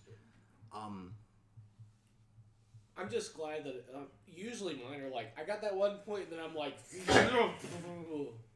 like through the rest of it usually. So You it's paced fine. yourself. Hmm? You paced yourself. I did. Yeah. Doing Good good. job. Now to turn the speed round into an hour round. Well, it'll just be mumbling from this point on. It's fine. I mean, after this dice question, I think I'm gonna give it to T-Pain by a hair. Like I was really leaning toward Colin throughout all of it, but it was like I think where the question draws down to like best costume, and it was like Matt's point of like they could have used any costume and it would have been the same gag. Like the costume itself wasn't important. I liked like your angle of like the costume being the focus of the episode and the focus of the material used, but like it honestly could have been he could have been in a giant gorilla suit and it would have been the same thing in a way, or like I feel like it was that point that like draws me towards like T-Pain. Everything draws you towards T-Pain. All of us. I was trying to ask you guys: Have you ever seen T-Pain live? Anybody? No. I did once for like 5 minutes. Here? No, it was in Lexington, like a year and a half ago. It was like mostly a Wait. folk music festival, but then they had a So side it's stage. 130, is that correct? Okay. Is it 130? Yeah. Who has 0? Colin. Yep. But he could easily get a point, and then I know. with the pitch, and then it'd come down to a tiebreaker between you two. I'm not prepared for this. Is anybody prepared for the pitch? Enough. So we have to make our own show based around these things that you picked. Yeah. Earlier, I came up with a list of situational Halloween episode-based tropes to an extent. I came up with a list of settings, and the other one was, I think, like genre of show, like the type of show it is. Labeled the list, they rolled a die. They were assigned the 3 things that they rolled. I Do the told them. three things have to go in order or anything at all, or do you just mix them all up in one? What do you mean? I mean, Like the they're three each different categories. Yeah. You're pitching a show. pitching a show. Okay, I got it. But we're just pitching an episode, the Halloween episode of a show. Of Yeah. the show. Yeah. Of the okay. Kind of. I think I do actually. I hope. So only thing I can say to you guys is be creative. Strongly focus on your initial trope for that episode, because that's really going to be, I think, what sells it more than anything. And if you can think of an interesting title for your show, the title for your show doesn't have to necessarily be revolved around this episode. Just the more stronger of a sense of like what the show is you have in mind. Because right now you're just pitching like the Halloween episode, and like that will be taken into consideration as well. Also, do we have to say our things first, or are we just doing a pitch? Like, do you want us to say the things that you sent to us, like what the things were, or does that matter? Or do you? I would almost probably say those after. Okay. But I would just more focus on the pitch, and then like I still have it where I sent you all the things. I'm going to mostly focus on listening and without looking at the thing and without you telling me what the thing, if I can find the things I sent you within what you're telling me. And at the end, do you want us to give us at the end when we're done or when everybody's done? Sure, we'll go with when everybody's done. Okay. All right, I'm good to start. Okay. We also have 50 subscribers now. Nice. Do we? Hey, 50 people. Yeah, Who are they? Well, there's no way to really see. Okay, so this is a very dark comedy series. The series, in and of itself, is a dark comedy. And it has like a confessional type thing throughout. And there's like jokes about how one of the characters, we'll call her Samantha, you know, she picks the wrong guy a lot.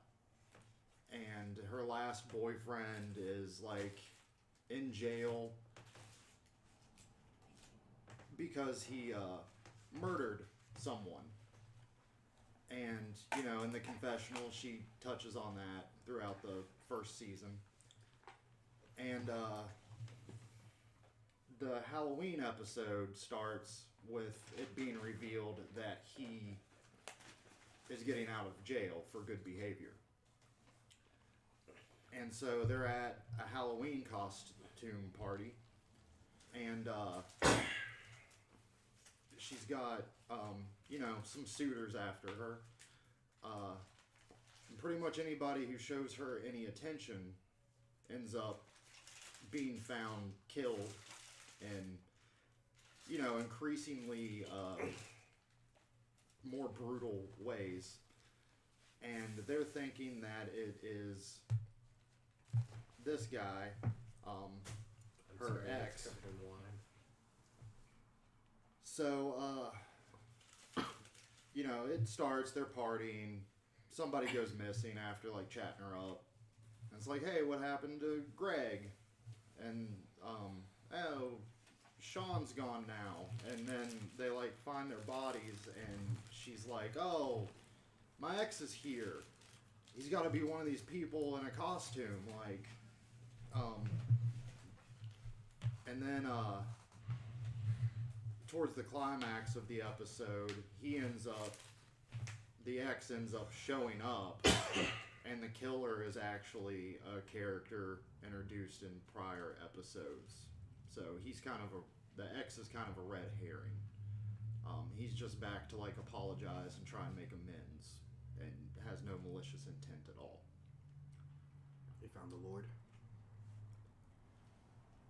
And the party is, you know, they own a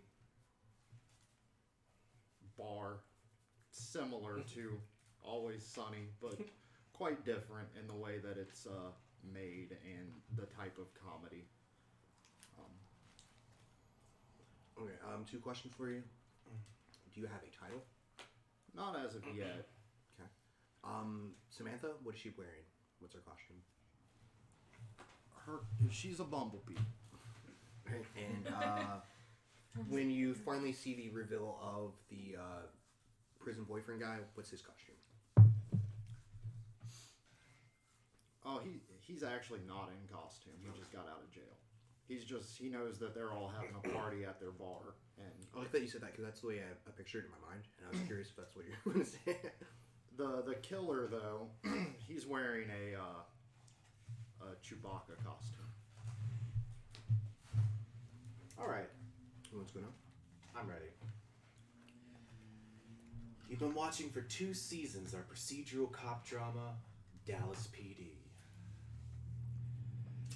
And it is now 2020, and one of the former officers, who you haven't even seen on screen yet because they were arrested before the show starts, only mentioned a couple times in reference, Amber Geiger is getting out of prison after only a year.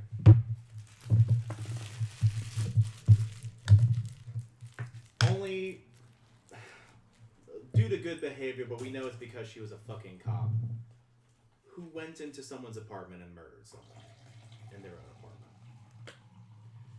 So this is supposed to be a Halloween party / welcome back party for her. They've been covering her tracks left and fucking right. This has been a very corrupt and hard to watch TV show. And on her way over there, something doesn't work. It's like her brake lines are cut, and right outside of the office, she crashes into a telephone pole and immediately dies. The party is broken up as they're rushed downstairs to find her dead. They suspect foul play. They think maybe the brake lines were cut, but then they go and check the engine. Everything's fine. There aren't any issues whatsoever. And then for the rest of the episode, you're seeing the people that have been covering up this murder, trying to... Well, not really covering up. I mean, it's out in the open, but like covering the fucking loose ends, the witnesses, the people that have been coming out about this, going in masks and shooting people in cold blood. And the main character that's been organizing all this throughout the office through the rest of the day, trying to figure out what happened with this car crash, he keeps just seeing things in the mirror every now and then, like the face of that man that was killed for no reason. And it continues to carry on, and eventually he has a heart attack. They say it's a stress-induced heart attack, and he just convulses on the floor, and it cuts away. And, the doctors cue it as just, he was in his 40s, regular heart attack, whatever. But then the last frame before credits, you see that face flash by, and was that the ghost of the person that was murdered? You'll never know. That's what I was given, and that's what I want to watch. Wish I would have gone kind of first, but I've had a little bit more time to think. I might have to look at my phone just to get names correct, because I feel like I fall off this a lot when I don't get people's names correct. I know this was against what you guys said, but anyway, I'm going to pitch Scrubs, the animated series. That is my title. I think it would air on Comedy Central, probably. It doesn't really need to get into Adult Swim level violence, but I'm gonna say cut you off and say a no to the Scrubs, but I get where you're going. It can be a Scrubs-esque cartoon, but like this is your own creation. It is my own creation. I'm pitching that I'm Okay. animating Just continue. Scrubs. Just continue, goddammit. All right. So JD and Turk are having a Halloween party. They're Not all- copyrighted. Those people from that show are having a Halloween party, and this isn't copyrighted because they can pitch this to anybody on YouTube. If somebody wants to buy this shit, Scrubs the Animated Series sounds awesome. It worked great for Clerks. Yeah, it didn't, but this Scrubs would work better. Anyway, they're having a Halloween party, and Dr. Cox is like, oh shit, there's been an accident. You gotta come back to the hospital and operate on all these people, and everybody's rushing around. You have your general hijinks with, the kids, like JD. I had a kid in that with Elliot, I believe. I think Turk had kids in that show. So they're ruining their Halloween, kind of, in a way. They bring all the kids, they bring everybody else to the hospital because they all got to work there. And then they realize that they ran out of candy. Like, they didn't have any candy. I mean, it was supposed to be trick or treat, having a Halloween party and stuff like that. Kids trick or treating, having fun. They don't have any candy at the hospital. So, I mean, this is like a 22-minute episode. I'm not going to give you a 22-minute pitch, but Thank you. at the end of the day, Dr. Cox finds it in his heart somewhere to go buy a bunch of candy. Saves the day. That's it. That's the Halloween episode of Scrubs, the animated series, which I think would actually work as an animated series. May I add something to mine? Is it a title? Yeah. Go for it. Well, a title and a statement. It's British, and it's called Pints. Okay. The initial cop, you said she was on the way to the Halloween party? Mhm. What was her costume? She wasn't dressed up. She had just now been released from jail. Can I throw in costumes? Because I actually forgot about that. Sure. What is DJ's costume? JD? Yeah. DJ Ronald Kirk. McDonald. Okay. Dr. Cox literally has no costume except he's just wearing a bozo. Cox with Clown. a K. It's Cox with an X. He's just wearing just all he does, because he's such a dick, is he just puts the little bozo clown foam nose on. The janitor is dressed as Michael Myers, obviously, because he wears a jumpsuit every time anyway, and he also has a squirrel army following him around throughout the entire series of the show. But and What are the squirrels dressed up as? they all various things from horror movies. You just turned him into Krunk from Emperor's New Groove. But as a cartoon, he could have an actual squirrel army instead of just having like the one that he had in his garage. Now, They could be animated. So, It would be fun. hold on. I'm trying to remember details of three pitches I at know. the same time and ask a handful of questions that I wanted more slight elaboration on.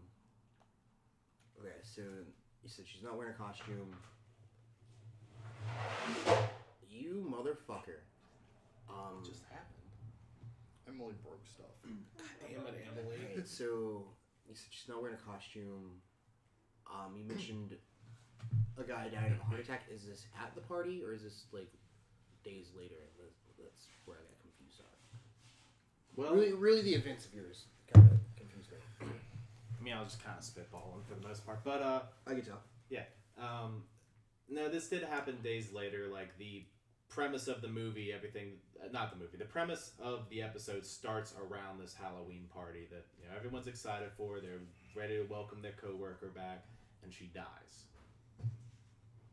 And then it is days later, after investigating this car crash that seems to have had foul play, the guy that's actually been part of covering up the tracks and trying to cover their own asses ends up having a stress-induced heart attack. By the way, at the party, he's dressed as Ghostface.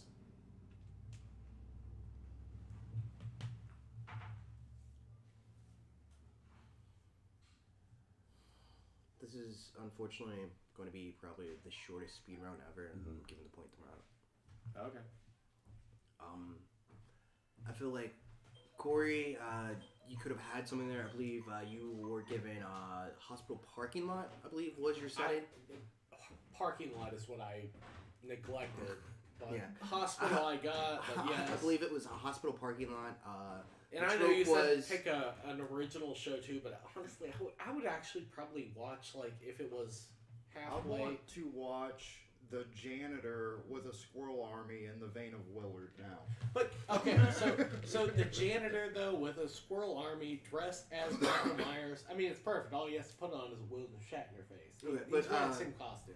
All right, so I'd watch that as an animated series though. it was It hospital like- parking lot, cartoon, which you got, and then what was the other thing? Oh, okay, the running out of candy. Because Dr. Cox always comes back at the end, even though. I feel like you could have spent more time on the candy thing. I know. I could have spent more time on a lot of things. Well, it's just that's the aspect that's supposed to drive that episode. It should have been more of like They ran out of candy. them at least trying to figure out how to get more candy. Instead of like a squirrel army or whatever the fuck you ended up talking about. Well, that came back to me later. I thought about it a little bit. The With squirrel army could the have taken all the fucking candy. Dallas PD, you, if I'm not mistaken, you based it on the actual lady that Yeah. shot that dude. Gotham Jean.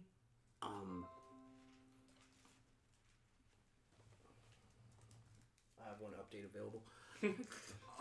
Two. Update it, damn it! Alright, so where was it going? Alright, so you drew, I believe, it was procedural cop show. Was the ghost there? Or was he not? Yeah, it was the And the Halloween and the office party. Yeah. an office party. I feel like where yours missed was like having her die on the way to the office party, so the office party kind of gets sidetracked. Nothing happens at the office party. That's true. And I would have had the whole ghostly thing occur probably before her death, if that makes sense. Like have more build up to it. Honestly, now that I'm 'Cause- looking 'cause, back like, at the- it, the I think what spooky- should have been is the lights should have gone off and then a gun went off. And then everyone's looking at each other because it's a room full of cops and everyone's strapped, but they don't know who would have pulled the trigger on her. And then at the end, it's still left a mystery. But like I feel like as far as like Halloween tropes that everyone drew, you almost had the there were a couple ways you could have like taken the things you drew and like worked them differently, like the whole not have Lady A get out of jail or any of that. Just have it like cops they're having office party, weird shit starts happening, and is it a ghost? Is it not a ghost? Because that's essentially like your trope is like, holy shit, there's a ghost. You think there's a ghost, and then like last minute kind of like end credits gag is like it's been the janitor the whole time, or it's been like it was mice chewing on the wire, like one of those types of Right. thing. Squirrel army. Matt, I believe you drew. It was the mockumentary style show, and you mentioned that with the kind of the I forget what confessional thing. Yeah. Shit. What else did you draw?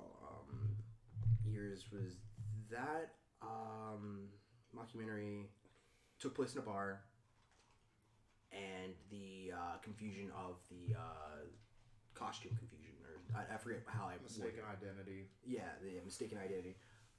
Yeah, I feel like you worked the everything you were given together in the best way, and also like it was kind of like a last minute afterthought that you're like, oh yeah, it takes place in a bar.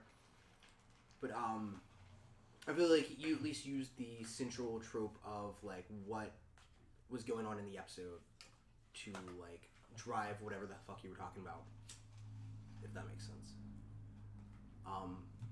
And I do like the name Pints for a British fucking knockoff of like when you rolled that earlier and like everything like you rolled, I was like, fuck, this is like that fucking It's Always Sunny episode that Corey's gonna talk about. Like, I'd still watch Scrubs animated series. Sorry. I think it'd be good. so it is 1-4 Jesus. moving on to the speed round. Like I said, this might be the shortest speed round ever. Do you just have to get one? Yeah. Alright, so. So Corey, Good game. be on your game. Who's timing? You want me to time it? Sure. Somebody has to. First one's 30, then there's two after that's 15. Just go 1 Mississippi, 30, 2 30, Mississippi. 15, 15. 30, 30. Unless, I will offer this as well. My phone's on 2%. Unless Matt, unless you would like to claim this as a victory for yourself, and then have these other two speed round for first place. I don't think loser. that's fair. I think that's changing the rules too much. I like changing the rules. I'm just saying he can easily get like the first question and then it's done, and we're I've only done made with it this far. So you many would still be in times. the speed round, motherfucker. How many you got? How many speed round questions I have? Yeah.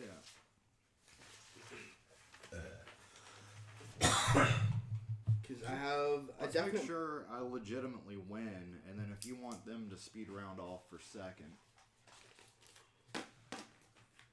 Speed round questions. That's one. Because I could totally drop the ball. I'm Three. yeah, Really not that good. That's You not want fair to change. Oh, I mean, I I'm still adore eating them, you. so they're not like bad. Oh, we're not streaming. Are we not? I don't think so. Have we not been the entire time? Oh, no, we are. We are. Okay. That was just weird.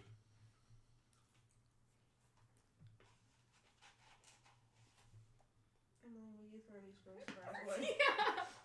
Do you want I some have bread? at least 6, and that's not dipping into the other questions that we didn't choose from. I mean, I'm still eating them. We could do that if you all wanted. Do what?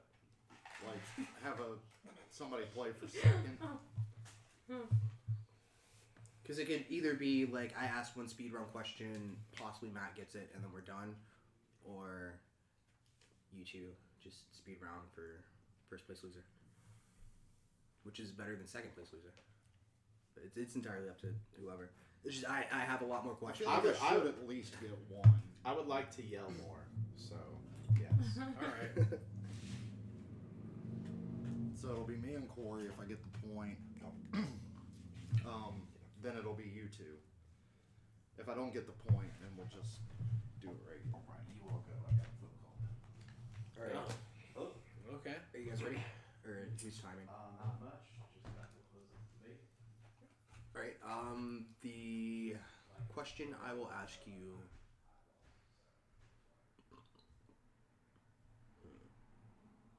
We haven't yelled that much this evening, Yeah. actually. I'll actually have you choose between these two questions. This one? Or I'm going to now. Damn it.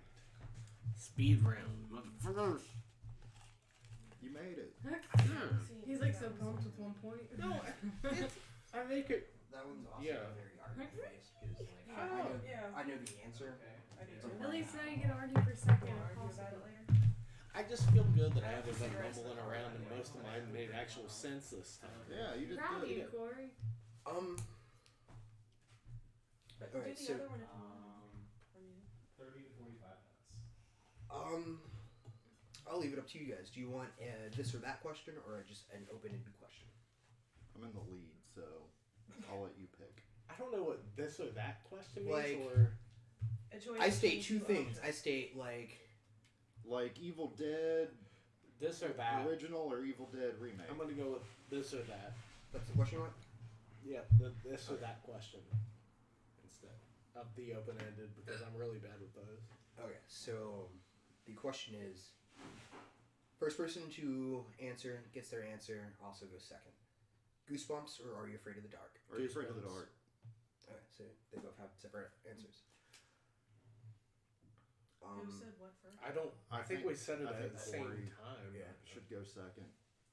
I heard the G before I said the A.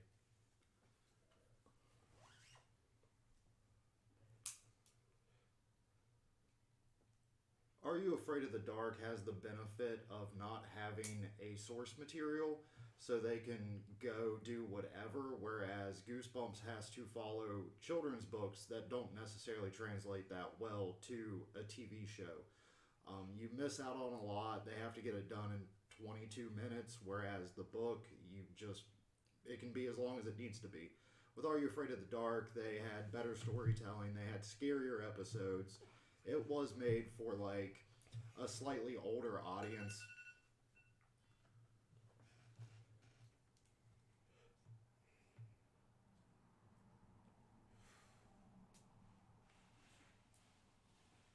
I don't really know how I'm going to play this because I don't read. That doesn't count as a timer. I mean, it's a TV debate. So. Okay.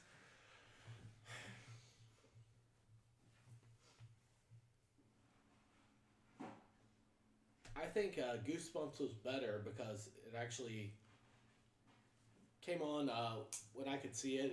It was on a network that I could watch for one thing, and we could read the books. There was a book fair, so you knew what they were, whether or not you could or could not read.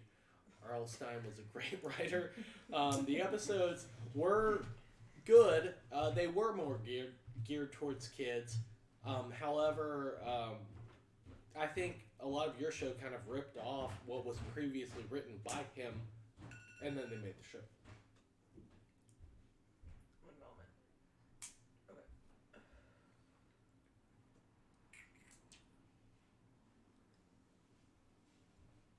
Are You Afraid of the Dark was so good that people want more of it, and the show is getting rebooted. The only thing Goosebumps did as far as a reboot were those Jack Black movies where he plays R.L. Stein. And with Are You Afraid of the Dark, it's a bunch of kids sitting around telling stories.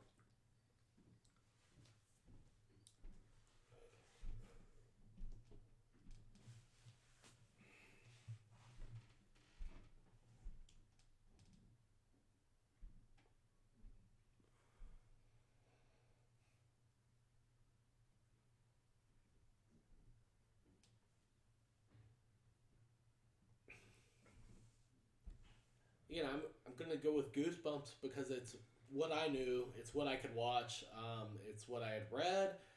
They had some really scary ones like the Plant Dude. I don't know if that's the name of the show or the episode. Good use of time. Not really. Still. Right, yeah, Matt on that one. Matt just had more to say about It's understandable. it being more aimed for an older audience, not having to rely on source material. You kind of touched on it at the very end of your rebuttal with the framework of the show. I think the kids setting around telling stories is a better framing device. Corey, unfortunately, you spent a bit more of your time speaking on personal experience. Like, the fact that it was on a channel that you could watch made irrelevant comparisons between the two. It's just a personal tidbit. Matt used his time a little bit better. And, God, why didn't I have fucking cable growing up? Corey, I like Goosebumps more too. Don't feel bad. You just had the books and stuff. I know. I read all of them. I didn't. Yeah, we know you can't read. I bought a lot of them. I read parts of them. Can you really not read? It's like... I know how to read. Okay. I was just I just don't curious. read books. I mean, I don't either, but I can read. I know how to. It's just a kind of an ongoing joke. Sorry. Yeah, it's been ongoing. I sat down and I was like, can Corey really not Like, this read? says Monster Energy drink on it. Like, look. Okay, he can read. My name's written on my cup. So It says you can Corey. spell it if you need to. Corey. Yeah, it's right There's there. an E in there. You had a cheat though. It's on your cup. Literally written out. so I don't know if Colin's coming back down. I don't either. So I guess you Matt won. won! Woo! Colin. Tune in next week for Oh, he Oh, is. oh. Oh. Next week is All Star Halloween. yeah. Who is in that one? Me, Kyle, and Brian. And who's judging? Me. What is it? Somebody else? We just talked about next week. If you If you guys are gonna do first, if you're playing for second or not. Let's do it. Fight. All right, I guess we can. All right. So, Corey, I what's your have point? some questions that were not answered, so we're going to continue rolling with Corey and Colin here. Silver medal. I want the bronze. All right then. You can only get. I mean, third is still good, right? Like a bronze medal is awesome. Like, I've never lost Out of this. like 10, maybe. I've never Out of lost 3. this game. I've only made third every time. Except that one time that I won. So I'm happy with bronze. Alright, I'm surprised that you both had different answers for the Goosebumps versus Are You Afraid of Dark Things? I assume that was one of those questions that it would be who could say Are You Afraid of the Dark quicker? But for the I suppose next question, because hey, I'm sober as fuck. I don't have any drugs or alcohol. So You can have alcohol. I always bring a box of one. Fuck wine. I don't drink boxes of wine. You were because drinking it out of the box like 2 weeks I was ago. already drunk. I don't have any sort of thing to measure how much I drink. Versus like You got empty a beer cans. box. Oh, versus empty beer cans. I can You. visualize like, oh, Well, that's why I'm you drinking drink. this mountain of beer cans. But either way, question would be, what is the worst costume trope? Slutty. Blackface. Cheerleader.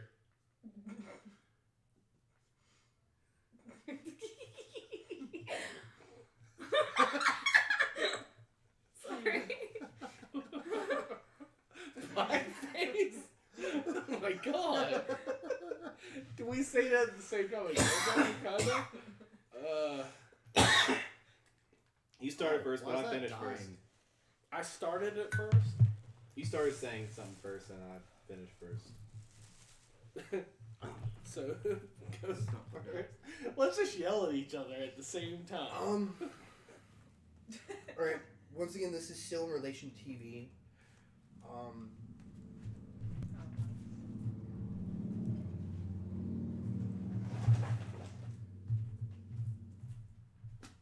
I don't know which one of you two would go first because you both like kind of finished around the same time.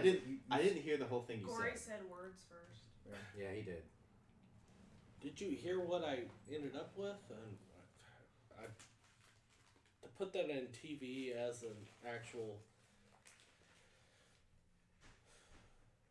thing. Whatever. I said slutty cheerleader. Oh, okay.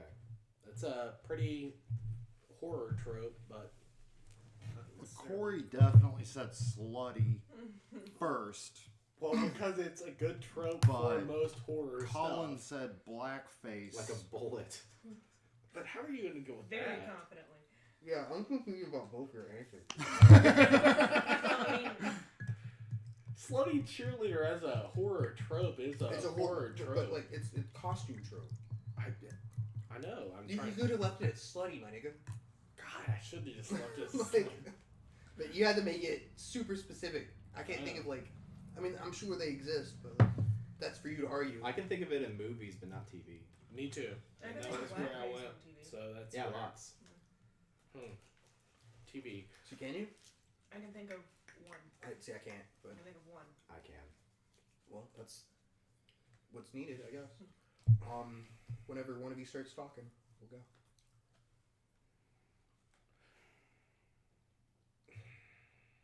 Okay, well, first of all, blackface is fucking racist, and it's still being used in more modern TV shows, like fucking 30 Rock. Like, what was her name? The character's name? Jenna? Went as, like, some football player and was in full blackface for, like, a musical number. And we were just supposed to think, like, oh, this is funny, this is okay. It's fucking not. These SNL alumni are fucking racist, and apparently they think they can just get away with whatever the fuck they want.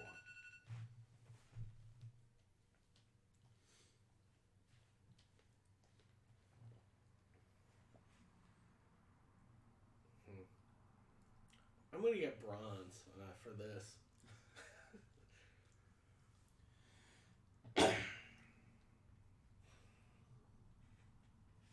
So anyway, I don't know anything about Buffy the Vampire Slayer, but she was a cheerleader. I don't know if she was a slut or not, but that's still a trope on most horror movies and series.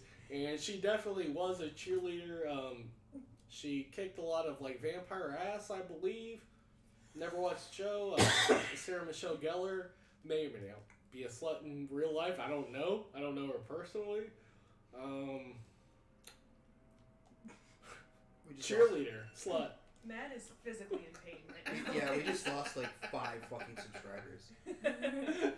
And Matt is From a 50 to friend. 25.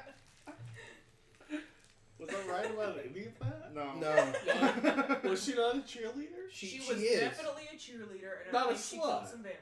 She's a cheerleader at her former school, so you never see her as a cheerleader in that show, to the best of my recollection. She's still a cheerleader. In the movie, she I'm was ready a for my cheerleader. Yeah, in the 15 movie she's a seconds. cheerleader. Yeah, I'm ready All for right. more. Buffy the Vampire Slayer's fucking cool. 30 Rock is racist, and blackface is racist. And I'm trying to think of other instances in which they did. Did they do it in Kimmy Schmidt? Did they do it in that too? I feel like they might have. I don't think so. No. Fact check. Yeah, fact check. Subtle use of brown face, but I wouldn't even say brown face. The one character of it's the same lady that's on 30 Rock is Native American. in the Yeah. show. Yeah. But wait, this is horror trope, right? What's Costume Jackie's trope. reference? Yes. Costume trope. Really? Well, the character Jackie is supposed to be Native American Yeah. in that show. That's Oh, not that's exactly. the character in 30 Rock. Yeah, she. Oh. Well, she's also in 30 Rock. Wasn't it brown?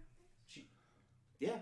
I don't even remember that. It says the Her most shocking parents are moment Native by far American, was and then- when Mad Men's John Hamm appeared in a wig and blackface and sketch that overly John Hamm did, satirized too. racist television. Pretty much all it says. Anyways, Yeah. Yeah. Anyways, speed round. You still have 15 seconds for some reason. I know. Yeah, I'm one thinking. second. What was the question again? What is the worst costume trope in TV? Or I guess really in general, but in reference to TV, any example or anything I expected in a Should have movie. just gone with slutty. You're right. You're absolutely right. She is going with slutty.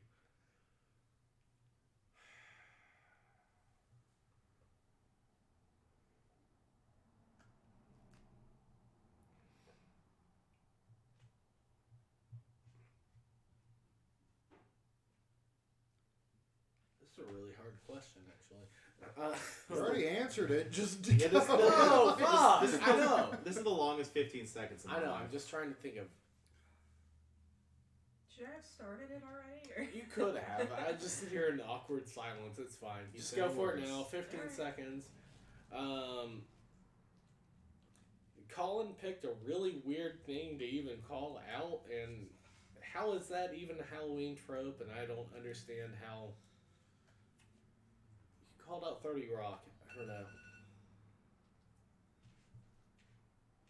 blackface is a bad costume. It is. There we go.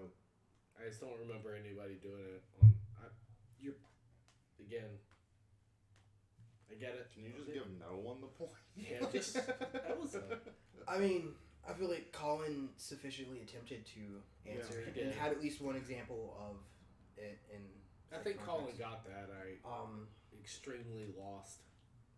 Bronze. I mean, at this moment, if we're keeping the same score, it's just 1-1. Yeah. Oh fuck. Oh God. Are we gonna continue to Places mutilate to be. ourselves? All You right, said you wanted to yell more. Yeah. we'll get do this it. I to guess. yourself. Let's go for it. This is the. Get it. Get it. Get it. Oh, fuck. 30 Titus seconds. also dresses up as a geisha in Unbreakable. Hmm? Titus Andromedon dresses up as a geisha. I You don't good? understand how that's offensive. I've seen it on Geisha. many things as offensive. I don't understand how geisha's offensive. It's a Appropriation. cultural. Everything's Appropriation. cultural, though. Yeah. But it's like what they dress as for like plays and stuff. Like Well, I mean, geishas were historically like Anyway, This Yeah, might we be can a have this conversation educational after seminar. the show. All right, next question. speed round. All right. Put the speed round. Let's go. Last minute Halloween costume. You have to place together a Halloween costume of any TV character, but you have under an hour to do it in a very limited budget. Who do you choose? Any what character? Just TV character, Okay. because it's TV. Tina from Bob's Burgers.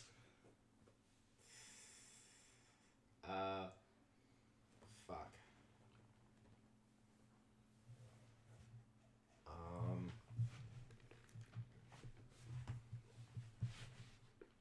Oh, okay. Bryan Cranston and Malcolm in the Middle.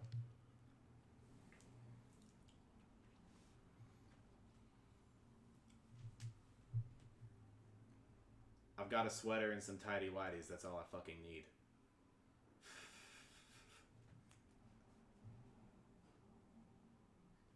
That's it. That's all I'm doing. Mic drop. I mean, that's pretty You big got like mic 15 drop. seconds left. Yeah, but we have to sit in awkward silence. That's how this works. I mean, it's just a pretty easy costume to throw together. Hell, I could just lose the sweater and just. I don't know. Did he have a mustache in that, or was he clean shaven? He was clean shaven. Yeah.